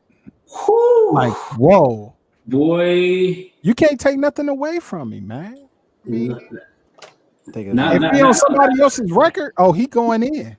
Not on that. And I was either going to go with this verse or the verse he had on the Exhibit remix for Bitch Please, but I went with this one because this is just hard as fuck. I hear you. Yeah. All right, so we at number 3. Wallace. Oh man, no order. Okay, which of these I want to talk about first? Okay, so number 3 out of these to me is a lot of niggas hate on him. But he represents that period in rap, which I call the dark ages, the 2000, like the 2001 through like the 2004, the big new era hats with the jerseys and the long t-shirts. Go ahead with Joe Budden. Okay. On 6 Minutes of Death off Mood Music 2, where he said, it's the nigga with the mask on that would yak dude for Jews. Ain't gotta say it, that dude the truth. Make me put that tool to use. And these niggas that be in the game shaking like Mahmoud Abdul Rauf. Not to rap, gotta rep. That's mean. Lambos to Ferraris to the Beamers to the Benz. If I blam it, a kill, never ran, never will. Only thing that bleed on me is these jeans on my Timbs. Hat low, it's not a weak link in my squad. I'm LL in too deep. I'm thinking I'm God. Far as rappers, I'm thinking they frauds. Call them all Rubik's Cubes because I really used to think they was hard. And he just continue on. I mean, he had one line where he said, check the time. It's around that hour. Little niggas, they ain't around that powder. They ain't Super or Luigi or Mario ain't found that power. Plus, they couldn't spit fire if they found that flower. Wow. Yo, bro, I'm with you. I don't know why people don't like Joe. Like, I'm totally. I don't think people when people tell me they don't like Joe, I'm like, I don't think you've heard Joe. Like, I mean, I get it. I get it, but why, Gadget? Like, I'm all ears. Like, why? Why do you think people don't like Joe? Because back then he was unlikable. What? Like, what does that mean, though? Like people. Hold on, no. And the artists, it was people like Ja Rule making feel good music. Like people wanted to like the artists. Joe Budden didn't care if you didn't like him, and that hurt a lot of feelings. Would you rather have Joe Budden's discography or Wale's discography? Wow. Joe Buttons. That's not even a fucking question. Shit. And I live in the DMV. I'm not fucking out. But again, I get it because I went to a show and my peoples who was with me, it was an MOP Joe Budden show, and I was hyped to see MOP, and they was like, no, Joe Buttons. And I was in there. It was the first time in my life I ever felt left out of a hip hop event. Like niggas in there knew every word of Joe. The peoples I went home hoarse. I ain't never been to a hip hop show since the 80s where people came home hoarse, and I'm just sitting in the club. I'm sitting over here on the bar like lost, like what the fuck? And I went home that night and downloaded all the Mood musics and been a fan ever since. Absolutely. So that's why I'm always like, I think if you don't like Joe, you've only heard Pump It Up. Like to me, that's kind of like what it is. You haven't heard the Mood musics, you haven't heard the other stuff, because once you go home and you hear that, you could be like Joe's an asshole, Joe's corny. You can say Joe's a lot of things, but you can't say Joe ain't nice. Like absolutely. During the songwriter show, I named Joe Budden top 5 storyteller ever, and people lost their damn mind. And I'm like, but you never heard him. Like you gotta listen. You can't speak on something you haven't heard. If you haven't heard of Mood music, you can't say he's not a dope storyteller. I mean, who killed hip hop? Right. That shit is 15 minutes long. Yes. And that nigga breaks down what killed hip hop like a doctoral candidate would break it down. Like, but so I'm with you on Joe all the way with that. My man, yes. All right, Kill, who you got at number 3, bro? I got let me tell y'all something, man. Seriously, this song is so important to me because BDP was my favorite group when I was coming up. When Criminal Minded came out, I'm 12 years old. That's everything. When Scott got killed, I thought hip hop was done. I thought hip hop was over. And then when my next door neighbor Ryan knocked on my door, he's like, yo, you heard this? And he gave me the 12-inch to My Philosophy. bro, that was like, it was like, yo, he's still alive. Like hip hop is still alive. Like it literally felt like. And then when I was just so hyped from the cover, but then when I pressed play and let us begin, what, where, why, or when will all be explained like instructions to a game. See, I'm not insane. In fact, I'm kind of rational. When I be asking you, who is more dramatical, this one or that one, the white one or the black one? Pick the punk and I'll jump up to attack one. KRS One is just the guy to lead a crew. Right up to your face and dish you. Everyone saw me on the last album cover, holding a pistol something far from a lover beside my brother, SCOTT. I just laugh because no one can defeat me. This lecture number 2, my philosophy. Number 1 was poetry. You know it's me. This my philosophy. Many artists gotta learn. I'm not flammable. I don't burn, so please stop burning and learn to earn respect because that's just what KR collects. See, that's what you expect when you rhyme like a soft punk. You walk down the street and get jumped. You gotta have style and learn to be original. And everybody's gonna want to diss you. Like me, we coming from the South Bronx, and every sucker MC had a response. But do we care? We know that they are on the tip. My posse from the Bronx is thick, and real life, we roll correctly. A lot of suckers will like to forget me, but they can't. Like the champ, I've got a record. I'm knocking out these frauds in a second. On the mic, I believe that you should get loose. I haven't come to tell you I got juice. I just produce, create, innovate on a high level. I'll be back, but we now just I'll be back. The hook is coming on. Just hook that up. About 8 bars, and then you talk about my mama being blown. Like dog, like I really at 12 years old, I thought hip hop was done when Scott got killed. Like I was like, it's over. Like here's what's crazy. I hear you. I had a passive relationship with Criminal Minded. Wasn't nobody around me listening to it. I was in Flint. Wasn't nobody really listening to it. The first time I really engaged with BDP was that My Philosophy. I saw the video. Was like, the video, and he got the black cement 3s on too with the BDP. Like, ooh, like it just black and white. Fab Five, Freddie shot. Like, just so dope. Just so dope, man. So you're a philosopher. Yes. Exactly. Yes. And it's funny, it showed me that it started to show me when I started working with kids back in 2000. Because when I heard that, I went to my dad like, "Yo, I want to be a philosopher. What do I gotta do to be a philosopher?" I ain't know what the fuck philosopher was. I literally was like, "Yo, that's what I want to do." And it showed me how far hip hop had come. Because it's 2001 and 2. I'm working with my kids, and they like, "Mr. Kill, yo, I want to be a pimp." I'm like, why you want to be a pimp? He's like, "Cause that's what 50 Cent is." And I was like, "Fuck, man, have we really come that far? That it went from me wanting to be a philosopher to now kids want to be pimps?" But based off hip hop, based off hip hop. You know what I mean? So that's my number 3. Can't rest my philosophy. Nah, what's your number 3? Ooh, my number 3. Bring the Pain method. Okay. Yo, because he goes in. I came to bring the pain, hardcore from the brain. Go inside my astral plane, find out my mental, based on instrumental records, hey, so I can write monumentals. Like, yo, he was just laying there and talking that talk. But shout out to Supreme Alphabet. He says, you want to hang with the meth, bring a rope. The only way you hang is by the neck.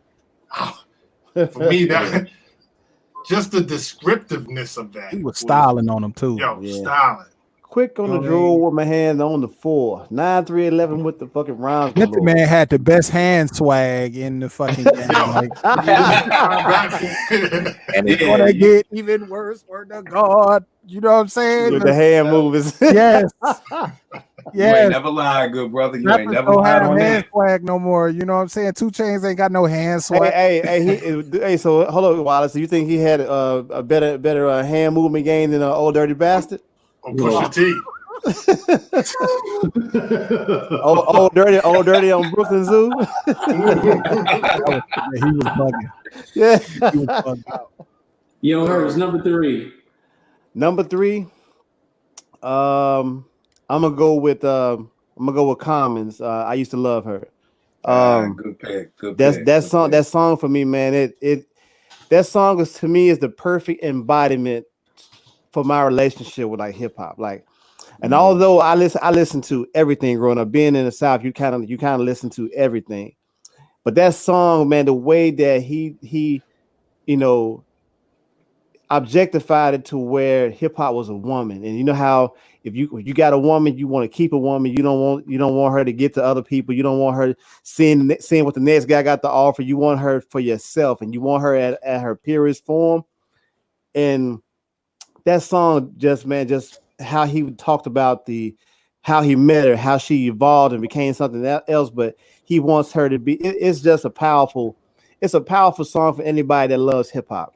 You know what I'm saying? And it's probably one of the best written odes to hip hop that I've ever heard. So that's Right. my number 3. And it's funny because it makes me think of how many other people have done that. You know, because then the Roots went on to do it with The Love of My Life. I think Right. Marco Polo and Master Ace just did something like that kind of set for so many other people to do something similar like that. Right. You know what I mean? And the funniest thing is nobody else. I'll put myself out there. I don't really listen to lyrics a lot. You know, growing up, I was such a beat head and records and making beats. I ain't never really pay attention to everything. So one day we at my crib at college in Morgan. And then he says, and that's what we talking about, y'all, is hip hop. And I'm like, oh shit, y'all, he talking about hip hop. Niggas like, nigga, he done said this shit. What do you mean? Like, you just had this epiphany? Like it was like 2 months later. I was like, nah, I thought it was a girl. It's like, niggas like, yo, he tells you at the end, he talking about hip hop, nigga. You ain't know. Yeah, but the giveaway when he said, I see niggas slamming her and taking her to the sewer. Right there, and I love Dodge Effects. I don't know what he meant by that shit, but I love Dodge Effects. Fuck all that. When it comes to lyrics, I'm slow. When Erica dropped Bag Lady, I was with my wife. I was like, yo, that's good. She making a song about homeless people. We need more people to do that shit. You know, we need more people. My wife is like, nigga, he ain't talking about homeless people. Law. Hey, most people won't admit it. I admit my disability. You know what I mean? I admit where I'm slow mo at. You know what I mean? I admit it. I know my slow mo-ness. All right. My number 3 goes to a guy that was only mentioned surprisingly once on this list. My number 3 is Jay-Z, Threat. Okay. That second verse, nigga, he goes, and I quote, "Grown man, I put hands on you. I dig a hole in the desert, they build the sands on you. Lay out blueprint plans on you. We rap pad niggas, let Sam Tap dance on you. Then I Sinatra shot you, goddamn you. I put the boy in a box like David Blaine. Let the audience watch. It ain't a thing. Y'all wish I was front. I George Bush the button. Front of y'all and your front of all y'all in your car. Lift your hood up, nigga. Run it. Then lift up your whole hood like you got oil under it. Your boy got the goods. Y'all don't want nothing of it. Like castor oil, I castor chore you. Change your face or the bullets change all that for you. Y'all niggas is targets. Y'all garages for bullets. Please don't make me park it in your upper level. I like a couple strays from your 38 special. Nigga, God bless you. Yes, sir. Yeah. Nigga. Make you pray for you. And it didn't help that he had said in that shit acting just wild and out. That verse right there, I totally skip his first verse on that song and go directly to the second verse because that second verse is nuts. People don't want to hear what I think about Jay-Z. I think personally Jay-Z is the most accomplished rapper in the history of rap. I mean, that's a fact. I don't think nobody's gonna be. A lot of people. I mean, he did what every rapper has talked about wanting to do, and he's made every kind of record potentially, and you can't take nothing away from him. Yeah.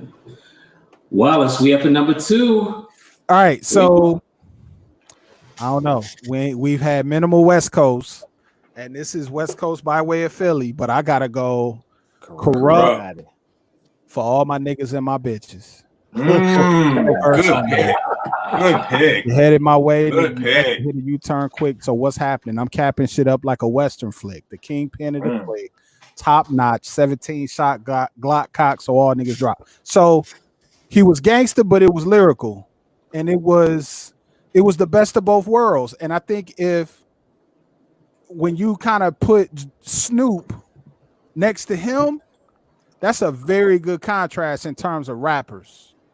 Because Corrupt had the wordplay, I argue with people, Dog Food is a better album than Doggy Style is because of the lyrics, in my opinion.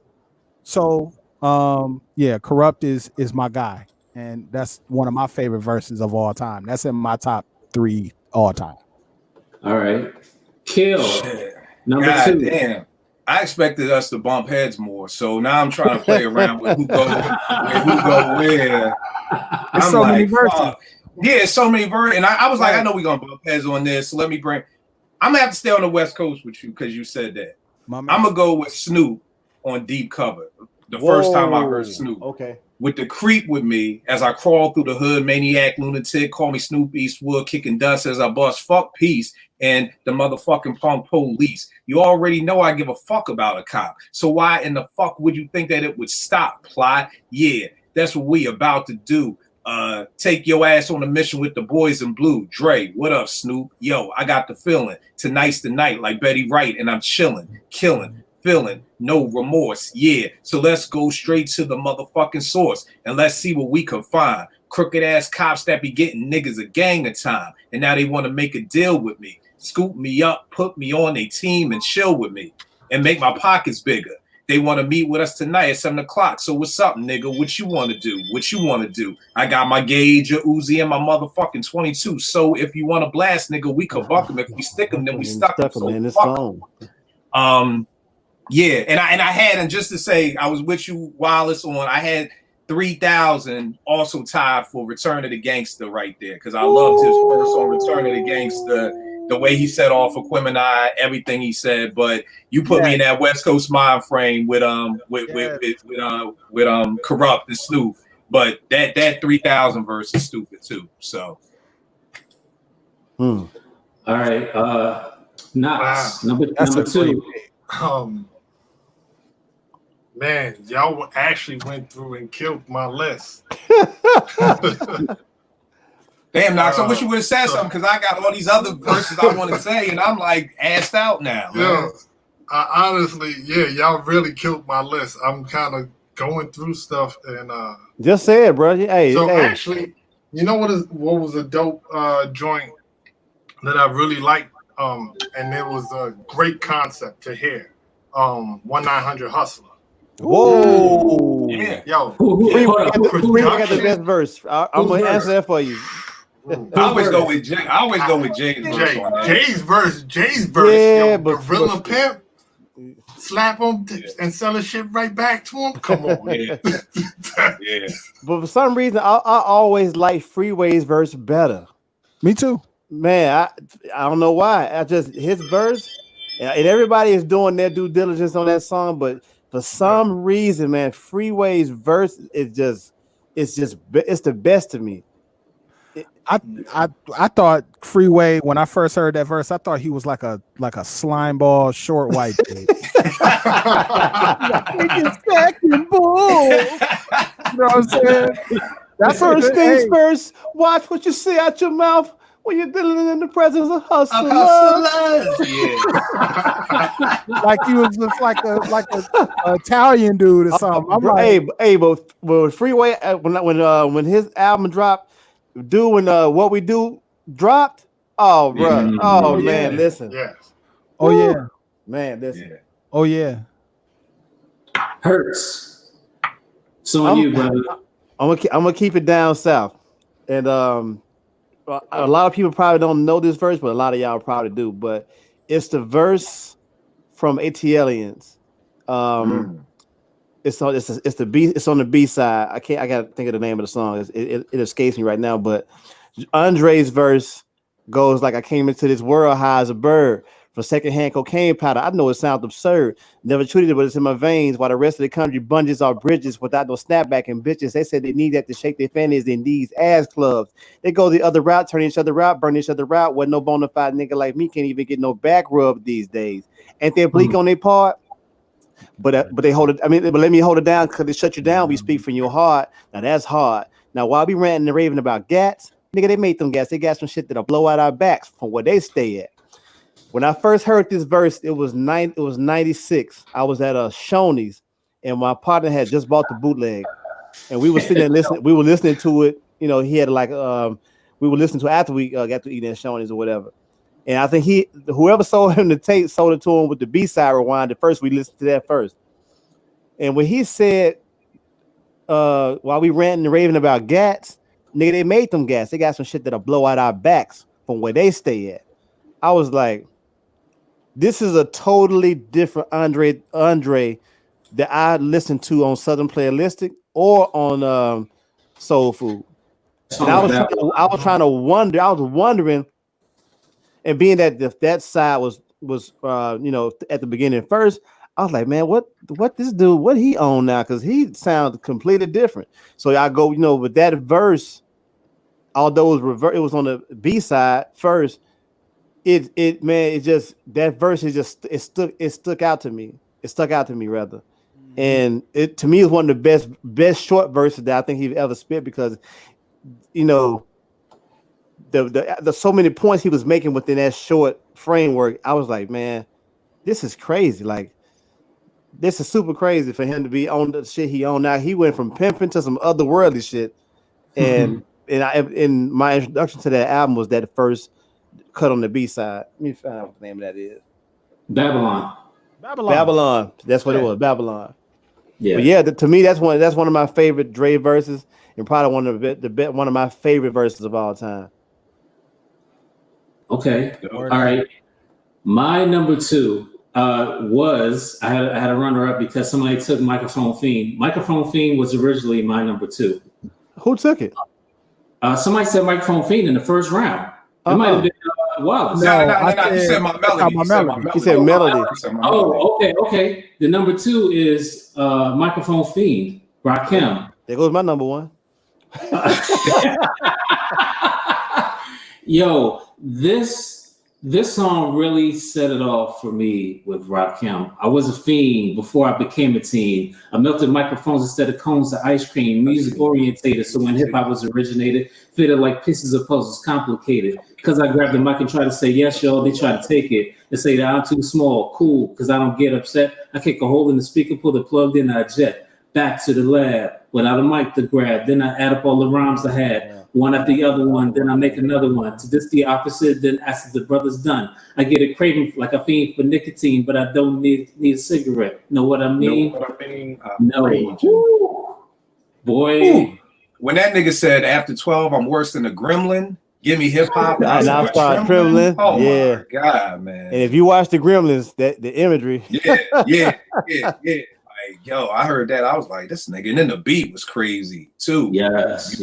And a great example how two people can use the same beat and one is doper, because Microphone Fiend beat is so much more doper than Special Ed's Think About It, like 100 times dope in my opinion.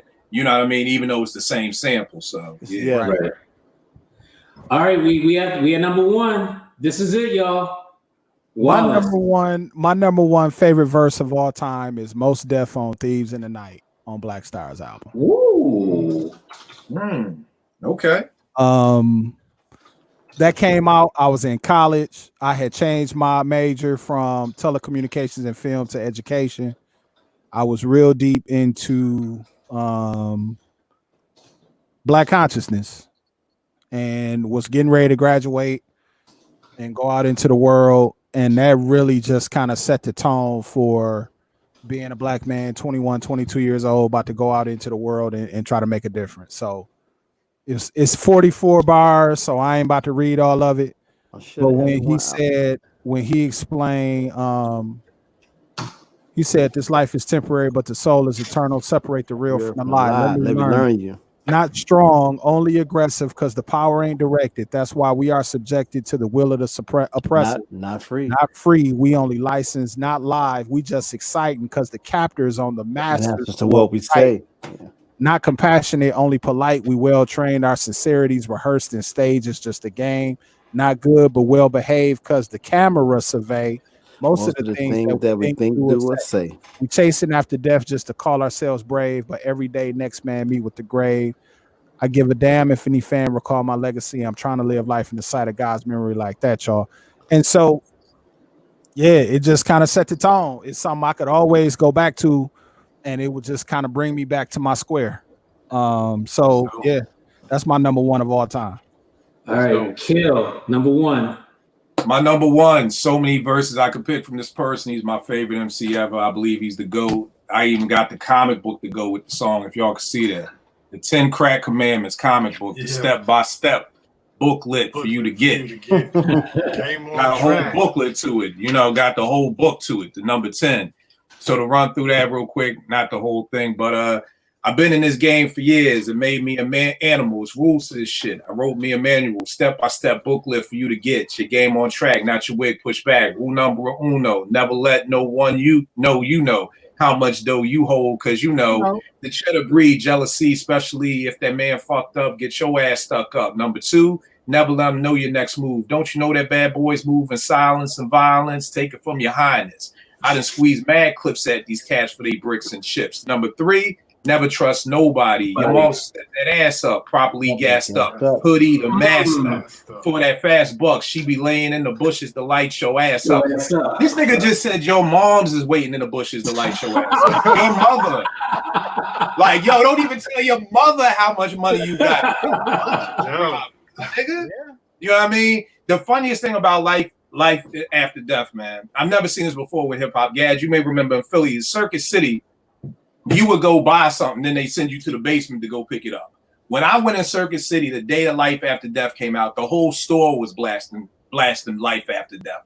Not just the CD section, the whole store was blasting Life After Death. When I went downstairs to get whatever I brought, the two niggas giving me the stuff working in the back knew every word to 10 Crack Commandments. Like, the day it came out, like, to me, that's the testament of like how much people was playing that album over and over again. I don't know where it was at anywhere else, but in Philly, wherever you went, any car driving down the street, everybody was playing Life After Death. Like, everywhere you went. I've never gone into Best Buy or Circuit City and heard the whole store blasting a rapper's album. Never in my life. So that's my number one. 10 Crack Commandments. I worked at Tower Records during the 10 Command when Life After Death came out, and the one over by GW. Yeah. Okay.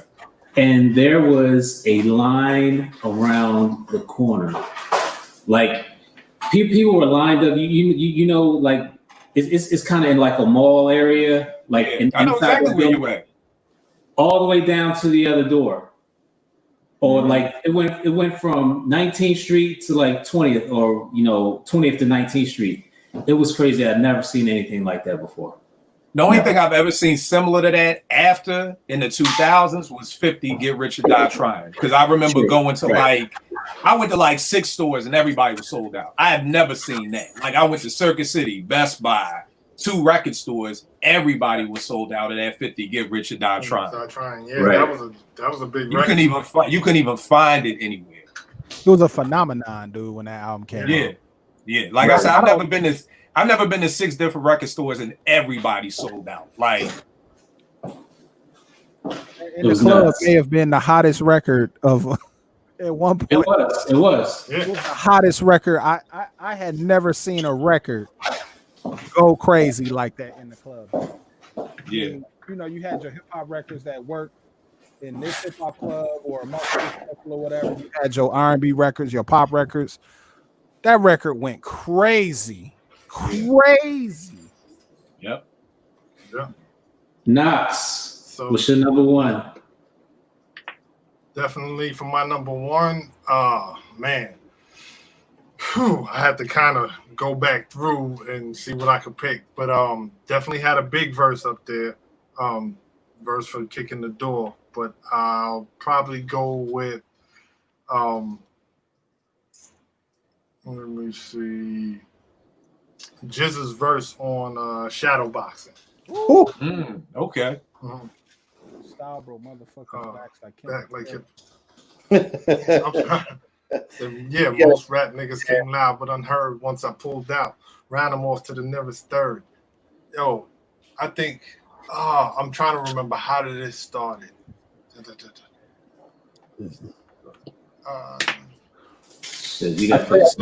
played MCs. Yeah. I played MCs back. Yeah. I'm sorry.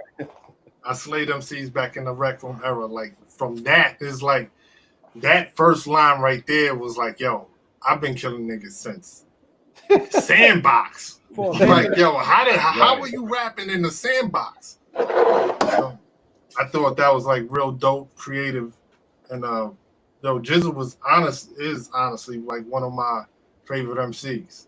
Yeah, Often gets overlooked. super slept on. Definitely. Yeah, Definitely. Absolutely. Digger's your number one. Number one, man. Gotta take it to Brooklyn, bro. Big Daddy Kane's verse. Ain't no half. Oh, Amen. Yeah. Let me tell you something, dude. Like I said, in '88, I might have been 10 or 11, but I was a very advanced 10 or 11. But I knew for a fact that this song spoke to me. I don't know. It was just the visuals of the videos that sold me on it, because videos that's what they're constructed to do. But him saying rapper stepping to me, they want to get some, but I only came. So the outcome. I know the victory. They can't get with me. So pick a BC date, your history. I'm the authentic poet to get lyrical. For you to beat me, it's going to take a miracle and stepping to me. So what's the wrong move? So what you on, Hop? Don't put dog food. When I heard that, my little young 10, 11-year-old mouth was like, dope a dog food. Because then I was always about the punchlines and people saying something funny within they verses. Like I would listen to stuff just to hear the comedic element of it, or how well they put it together at that time. And I was just, like I said, I was young, but I knew what I was looking for when I was listening to certain things. I knew what I was looking for. And like Kane always had, oh my God, Kane always had punchlines. He always had the word. His wordplay was always real vivid. It was vivid as hell. Yeah. And so, like, although Rakim is my favorite rapper of all time, Kane is like 1B to Rakim for me. And this song right here, man, is just the lyricism. And then, dude, when I learned how to do the moves that Scuba Scrap was doing off the video, you couldn't tell me nothing. Like most of the guys I was cool with growing up, we were all into hip hop. Like we all took those chances for hip hop like that. From the music to the look, the haircuts and all that stuff, the dash in the eyebrows. Kane had me cutting in my eyebrows to where my grandmother asked me one day, like, what is you, a woman? Because you got these dashes. But again, those were the chances that I was willing to take to be a practitioner or a participant of the culture, bro. And I would have done anything to be a part of it. And Hurts, you preaching better than folks saying amen out here tonight, man. Because which you touch on is so important about that comedic element of hip hop. And that's one of the things that I miss. Yeah, I was painting my daughter's room. She's 14, and we was playing some old school hip hop. And Cinderella Dana Dane came on, and I'm chilling. She's like, "Why is he rapping like he's Cinderella? Ain't that whack?" And I was like, "Nah, like what I mean? Like that thing was part of it. Girls ain't nothing but trouble, or you know what I mean? Like you can have that comedic side." Or we was listening to Pick and Boogers, and she was like, "Yo, that's fucking disgusting." And I'm like, "Well, I mean, yeah, but I mean, Pick and Boogers was the shit, like you know what I mean?" So, we thought Biz was dope, like yeah, nobody ever looked at Biz and was like, "Oh, he corny." Like it was like Biz was the shit. Like we just did a show about classics that nobody talk about that are classics. I'm like, yo, Biz's first album, the Biz is going off, the Biz dance, Vapors. Nobody beats the Biz. Like, yo, you're talking about 8 singles before we damn near got the album. How's this album not mentioned? You know what? I will never like VH1 for classifying Biz as a one-hit wonder, right? With that Just a Friend, but it's just like I know hip hop heads who never say going off, but I'm like, bro, every song I'm naming you could turn a party out. Everything. If you throw on Nobody Beats the Biz, if you 35 or older, at least you should be out there losing your mind. You know what I mean? If you play the Vapors, like, I mean, you should know the Vapors word for word.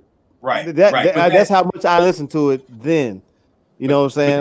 That comedic part of hip hop is just so gone now. You know, that's why I love Redman. That's why I love Luda. That's why I love Redman to the point where Redman, I just listen for the comedy. I don't even care about his lyrics no more. I just care about what funny shit he gonna say and how funny his skits are. Right. Nah, you're right. No, Redman skits the best. Crazy. The best skits, bro. The soda can joint. Oh man, come on, man. Oh my God. But yeah, but like, you know, that's what always intrigued me about you know, certain people's lyrics. Every MC is different within their respective you know, art form and their own skill sets, but there's certain people that you go to if you know you want that raw and uncut, you got this MC for that.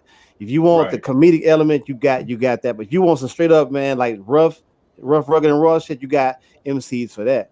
So like, you know, and I guess that's the beauty of all it, because I think everybody that we mentioned tonight, you know, they fit in a certain, you know, lane, but they still got the, you know, they're at their core, they're hip hop people, to where they're sticking to a certain formula of, you know, never letting the crowd down and always being at your best with your craft or what have you. Right. But at the same time, you definitely had in that era of MCs, everyone was finding their lane. You know, nobody was like, there wasn't no wave riding. You know, it wasn't okay. Well, hey, yo, this sound worked over here, and then I'm gonna jump on this. Nah, you didn't have that. Everybody stood on their own, and then even though there were definite, you know, you definitely had the influences. Right, no question. But the influence was just that. It never was a carbon copy of what was. Right. Mm-hmm. And even when folk were even sampling everything, even if you were sampling James Brown, you wanted to do it different. You know what I mean? Even if you used Impeach the President, I got a mixtape with nothing but Impeach the President beats using Impeach the President 50 different ways. You know what I mean? And you never really would, only us beat heads would be able to, you know, really pay attention to it. So even when Cass was all sampling James Brown, they did it differently. You know what I mean? So yeah.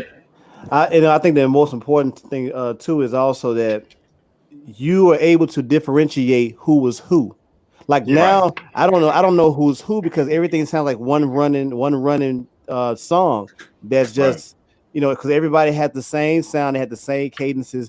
Like I can tell you who Big Daddy Kane is in my sleep. If you played me like musical trivia, I know Kane, I know Rakim, I know Big, I know people that from those, you know, from their distinct either rhyme pattern or distinct voice. Nobody can ever sound like the Jizza.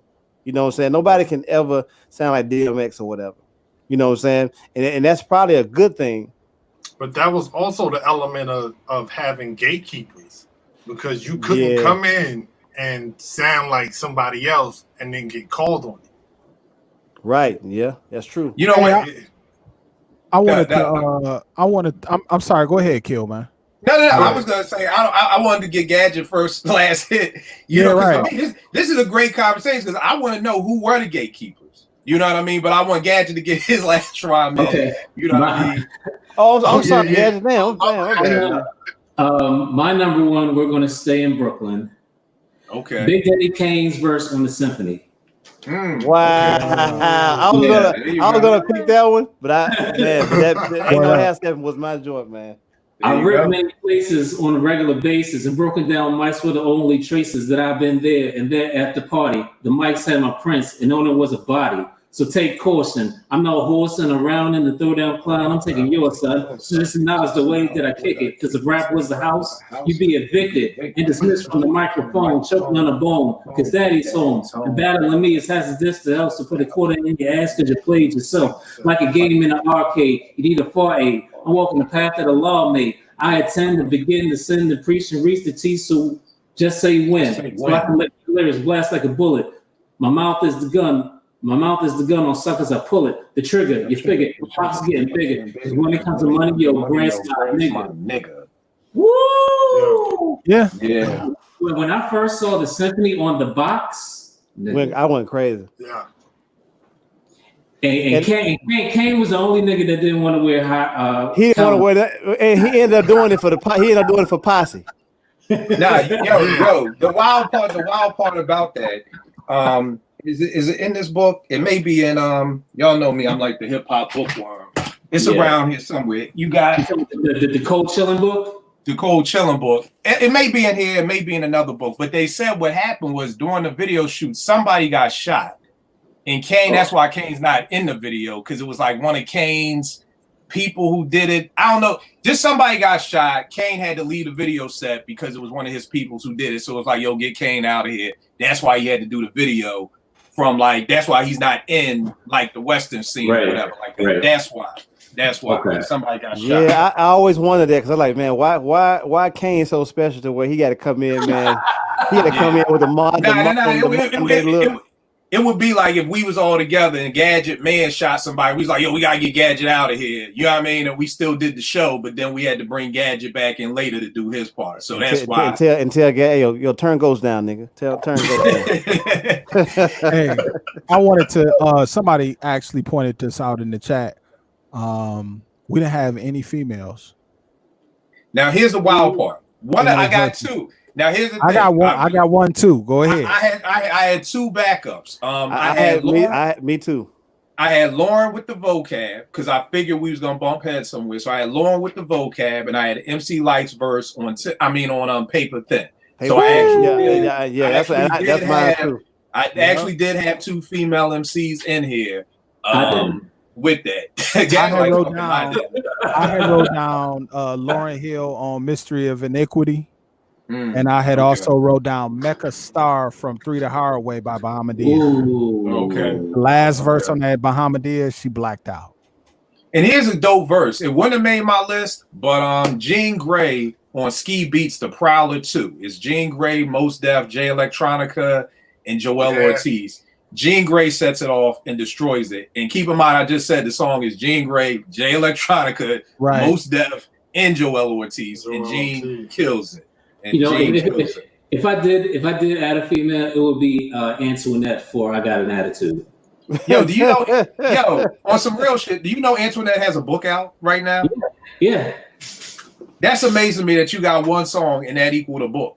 But I mean, we got another Jake Bishop on here. Yes, sir. No, I'm just saying, dog. I don't got an MC Light book with 5 albums. Like how you get a book with one song? And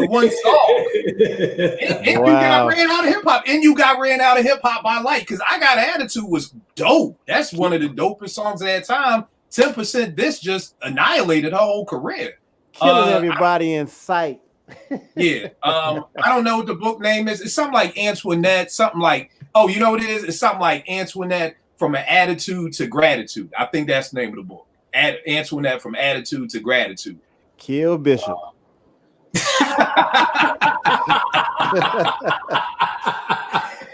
I'm just like, yo, you gotta do some things to get a book. You gotta at least have 2 albums in your discography to warrant a book. Like you got to, especially in the 80s. If that's the shit, Twin Hype can come out with a book. Then they at least had an album.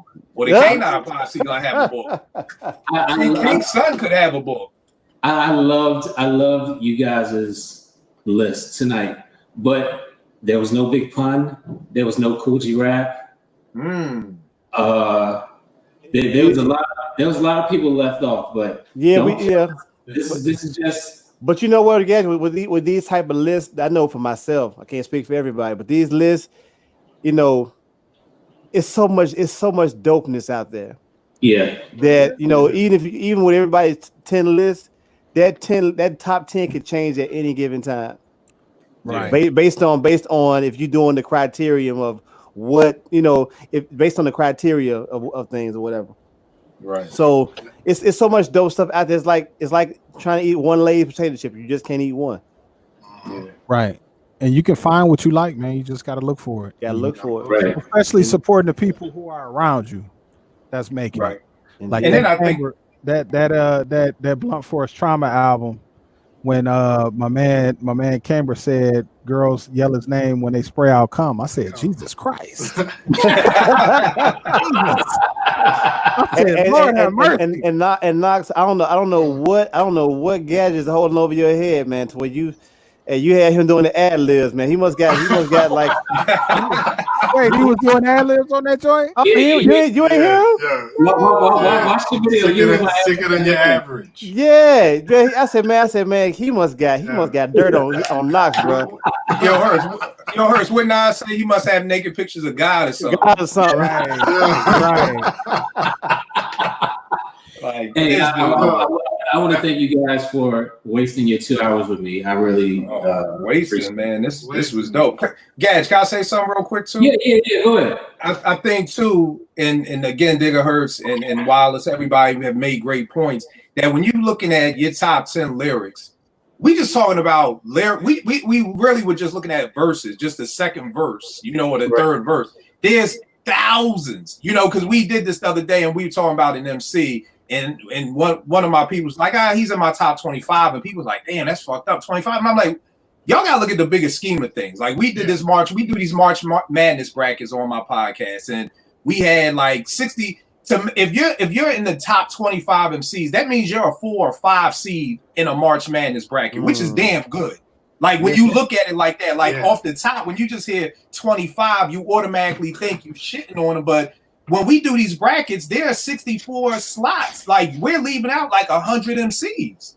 You know what I mean? Right. So the fact that you're a top 25, which gets you a 4 or 5 seed, like if you watch March Madness, now a nigga will kill for a 4 or 5 seed. You know what I mean? So just the fact that somebody may not make your top 10 or your top 20, bro, you still are like a very dope MC if you make somebody's top 30. Yeah. So, like Gadget said, even though we didn't name a lot of heavy hitters, it's not like they verses weren't dope. But when you say pick 10 verses, not just 10 MCs, but 10 verses, you're literally talking out of 3 to 4, 5, 6,000. You know what I mean? So, or more. I just wanted to put it in that kind of way to look at it, that it's not as bad as it seems. Because somebody, I'm sure, is like, damn, like you said, Gadget, no pun, no G rap, no, but it ain't as bad as what it seems like. So real quick, I did have Big Pun as a runner-up for Super Lyrical with Black Thought. Okay. Yeah. Ayo, my murder's rap verbal attack is actual fact. Tactical tracks match perfectly with graphical stacks. Half of you lack the magical dapple tragical rap that tackles your back in shackles and laughs at you. That's a mathological madness among the savage is strong. The marriage and bond of havoc and song. The massacre's on, as if Picasso laced you. There's a lot of hateful skeletons locked in the closet. My castle of gray school. I'm possum at grade school. That's why I hate to debate you. My rap's like cable slashing your facial. That's how the master degrades you. I'm battling Jesus. If you pass through my label, I'm snatching his halo. God, I'll trade you if you see my father back as an angel. Language is fatal with hypnotizing. I'm only emphasizing. I'm still about business and enterprising. Yeah, man.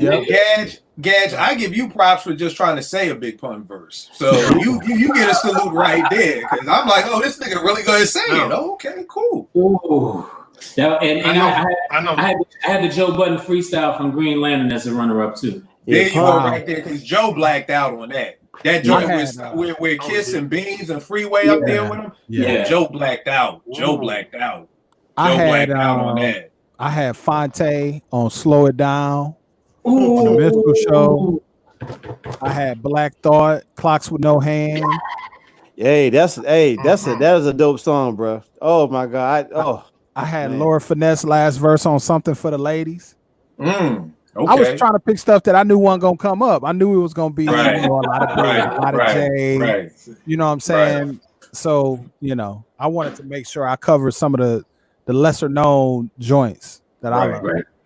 Yo, I had my list definitely kind of went off of a lot of what I listen to more or less on a day-to-day basis. So even though I'll sprinkle other stuff in there, but the things that are like, I got a heavy rotation list, whether I'm working out or I'm driving to work. There are certain songs that put me in a certain mood or motivate me. So somebody said you didn't leave the 5 boroughs. Exactly. But you did have Black Thought.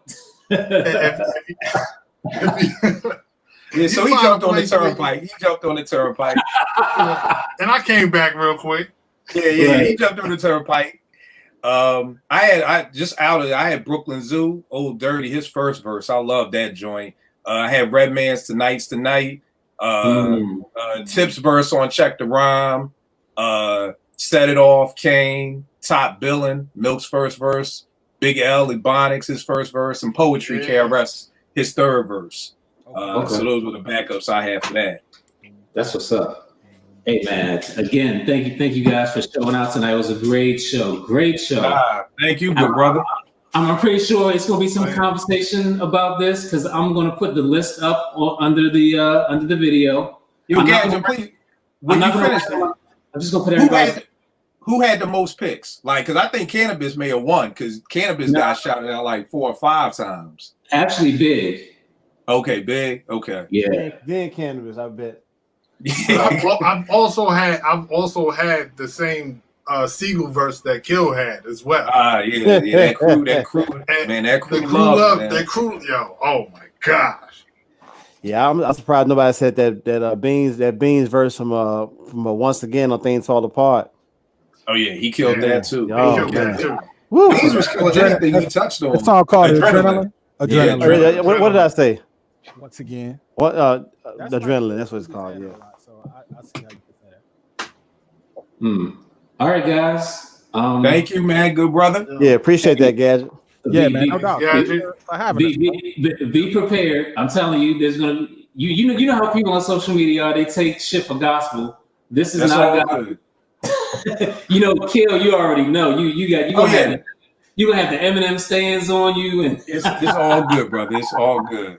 It's all good. If I can, always, y'all know me shouting out books. No half stepping. Very dope book. This book is about the Latin quarters in New York in the 80s. Very dope book. It breaks down everything that was going on in hip hop in New York in the 80s. Got crazy dope pictures in here, dope stories, everything. Just very dope book. So, you know, y'all care about hip hop in the 80s, great book to go cop. You got any projects out now? I want everybody to promote their projects or whatever they got coming. Just Apartment 5B with me. We'll make beatsforfood.com. Y'all can jump on there. Got a podcast every Monday, Apartment 5B, chopping up about everything hip hop. I'm in my script bag, Gadget. We still need to talk about that last script we was talking about because I kind of got more written on it too. Okay. But that's it for me. What you got coming out? Formula 734 be coming out. It's a project I'm executive producing. Also got an album in the works. No date, no set date yet. And then let's see.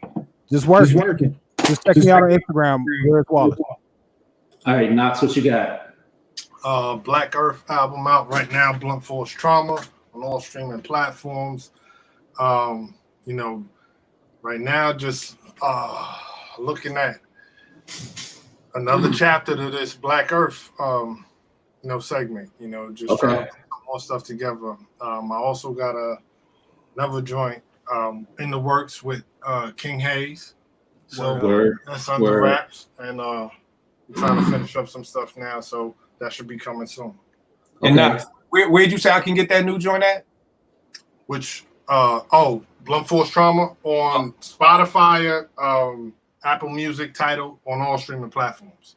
All right, Blunt Force Trauma. All right, bet. Black Earth. Gigahertz. I'm currently working in my backyard trying to get my garden together.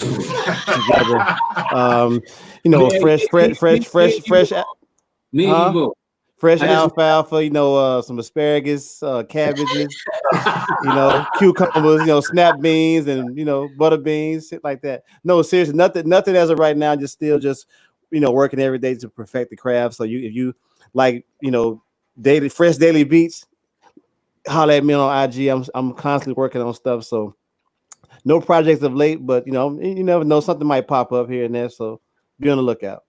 Okay. And tomorrow we have Song Lab. We have DJ Widebody and Sam Poetry creating a song live on YouTube. Wow. Widebody's going to create the beat live, and Sam Poetry is going to write and do his verses live on YouTube. Hey, bro. Speaking of which, you can tell me right now, man. Listen, you got Widebody on the payroll, don't you? Widebody got naked pictures of you or something, don't you, man? I'm just kidding about it, bro. All right, I'll see y'all tomorrow at 4:00 for Song Lab. Hey, peace. Peace, everybody. Okay. All right. Great show, guys. All right, man. Thanks. All right, well, you be around tomorrow at 4:00? Yeah, I'll be around. All right. I'll be around. I think I'm gonna start up a Google Meet in a few minutes. I'll put it in the chat. Okay. All right, Hertz. Hey man, I appreciate everything, man. Hey, no problem, man. Thank you. No problem. Bye.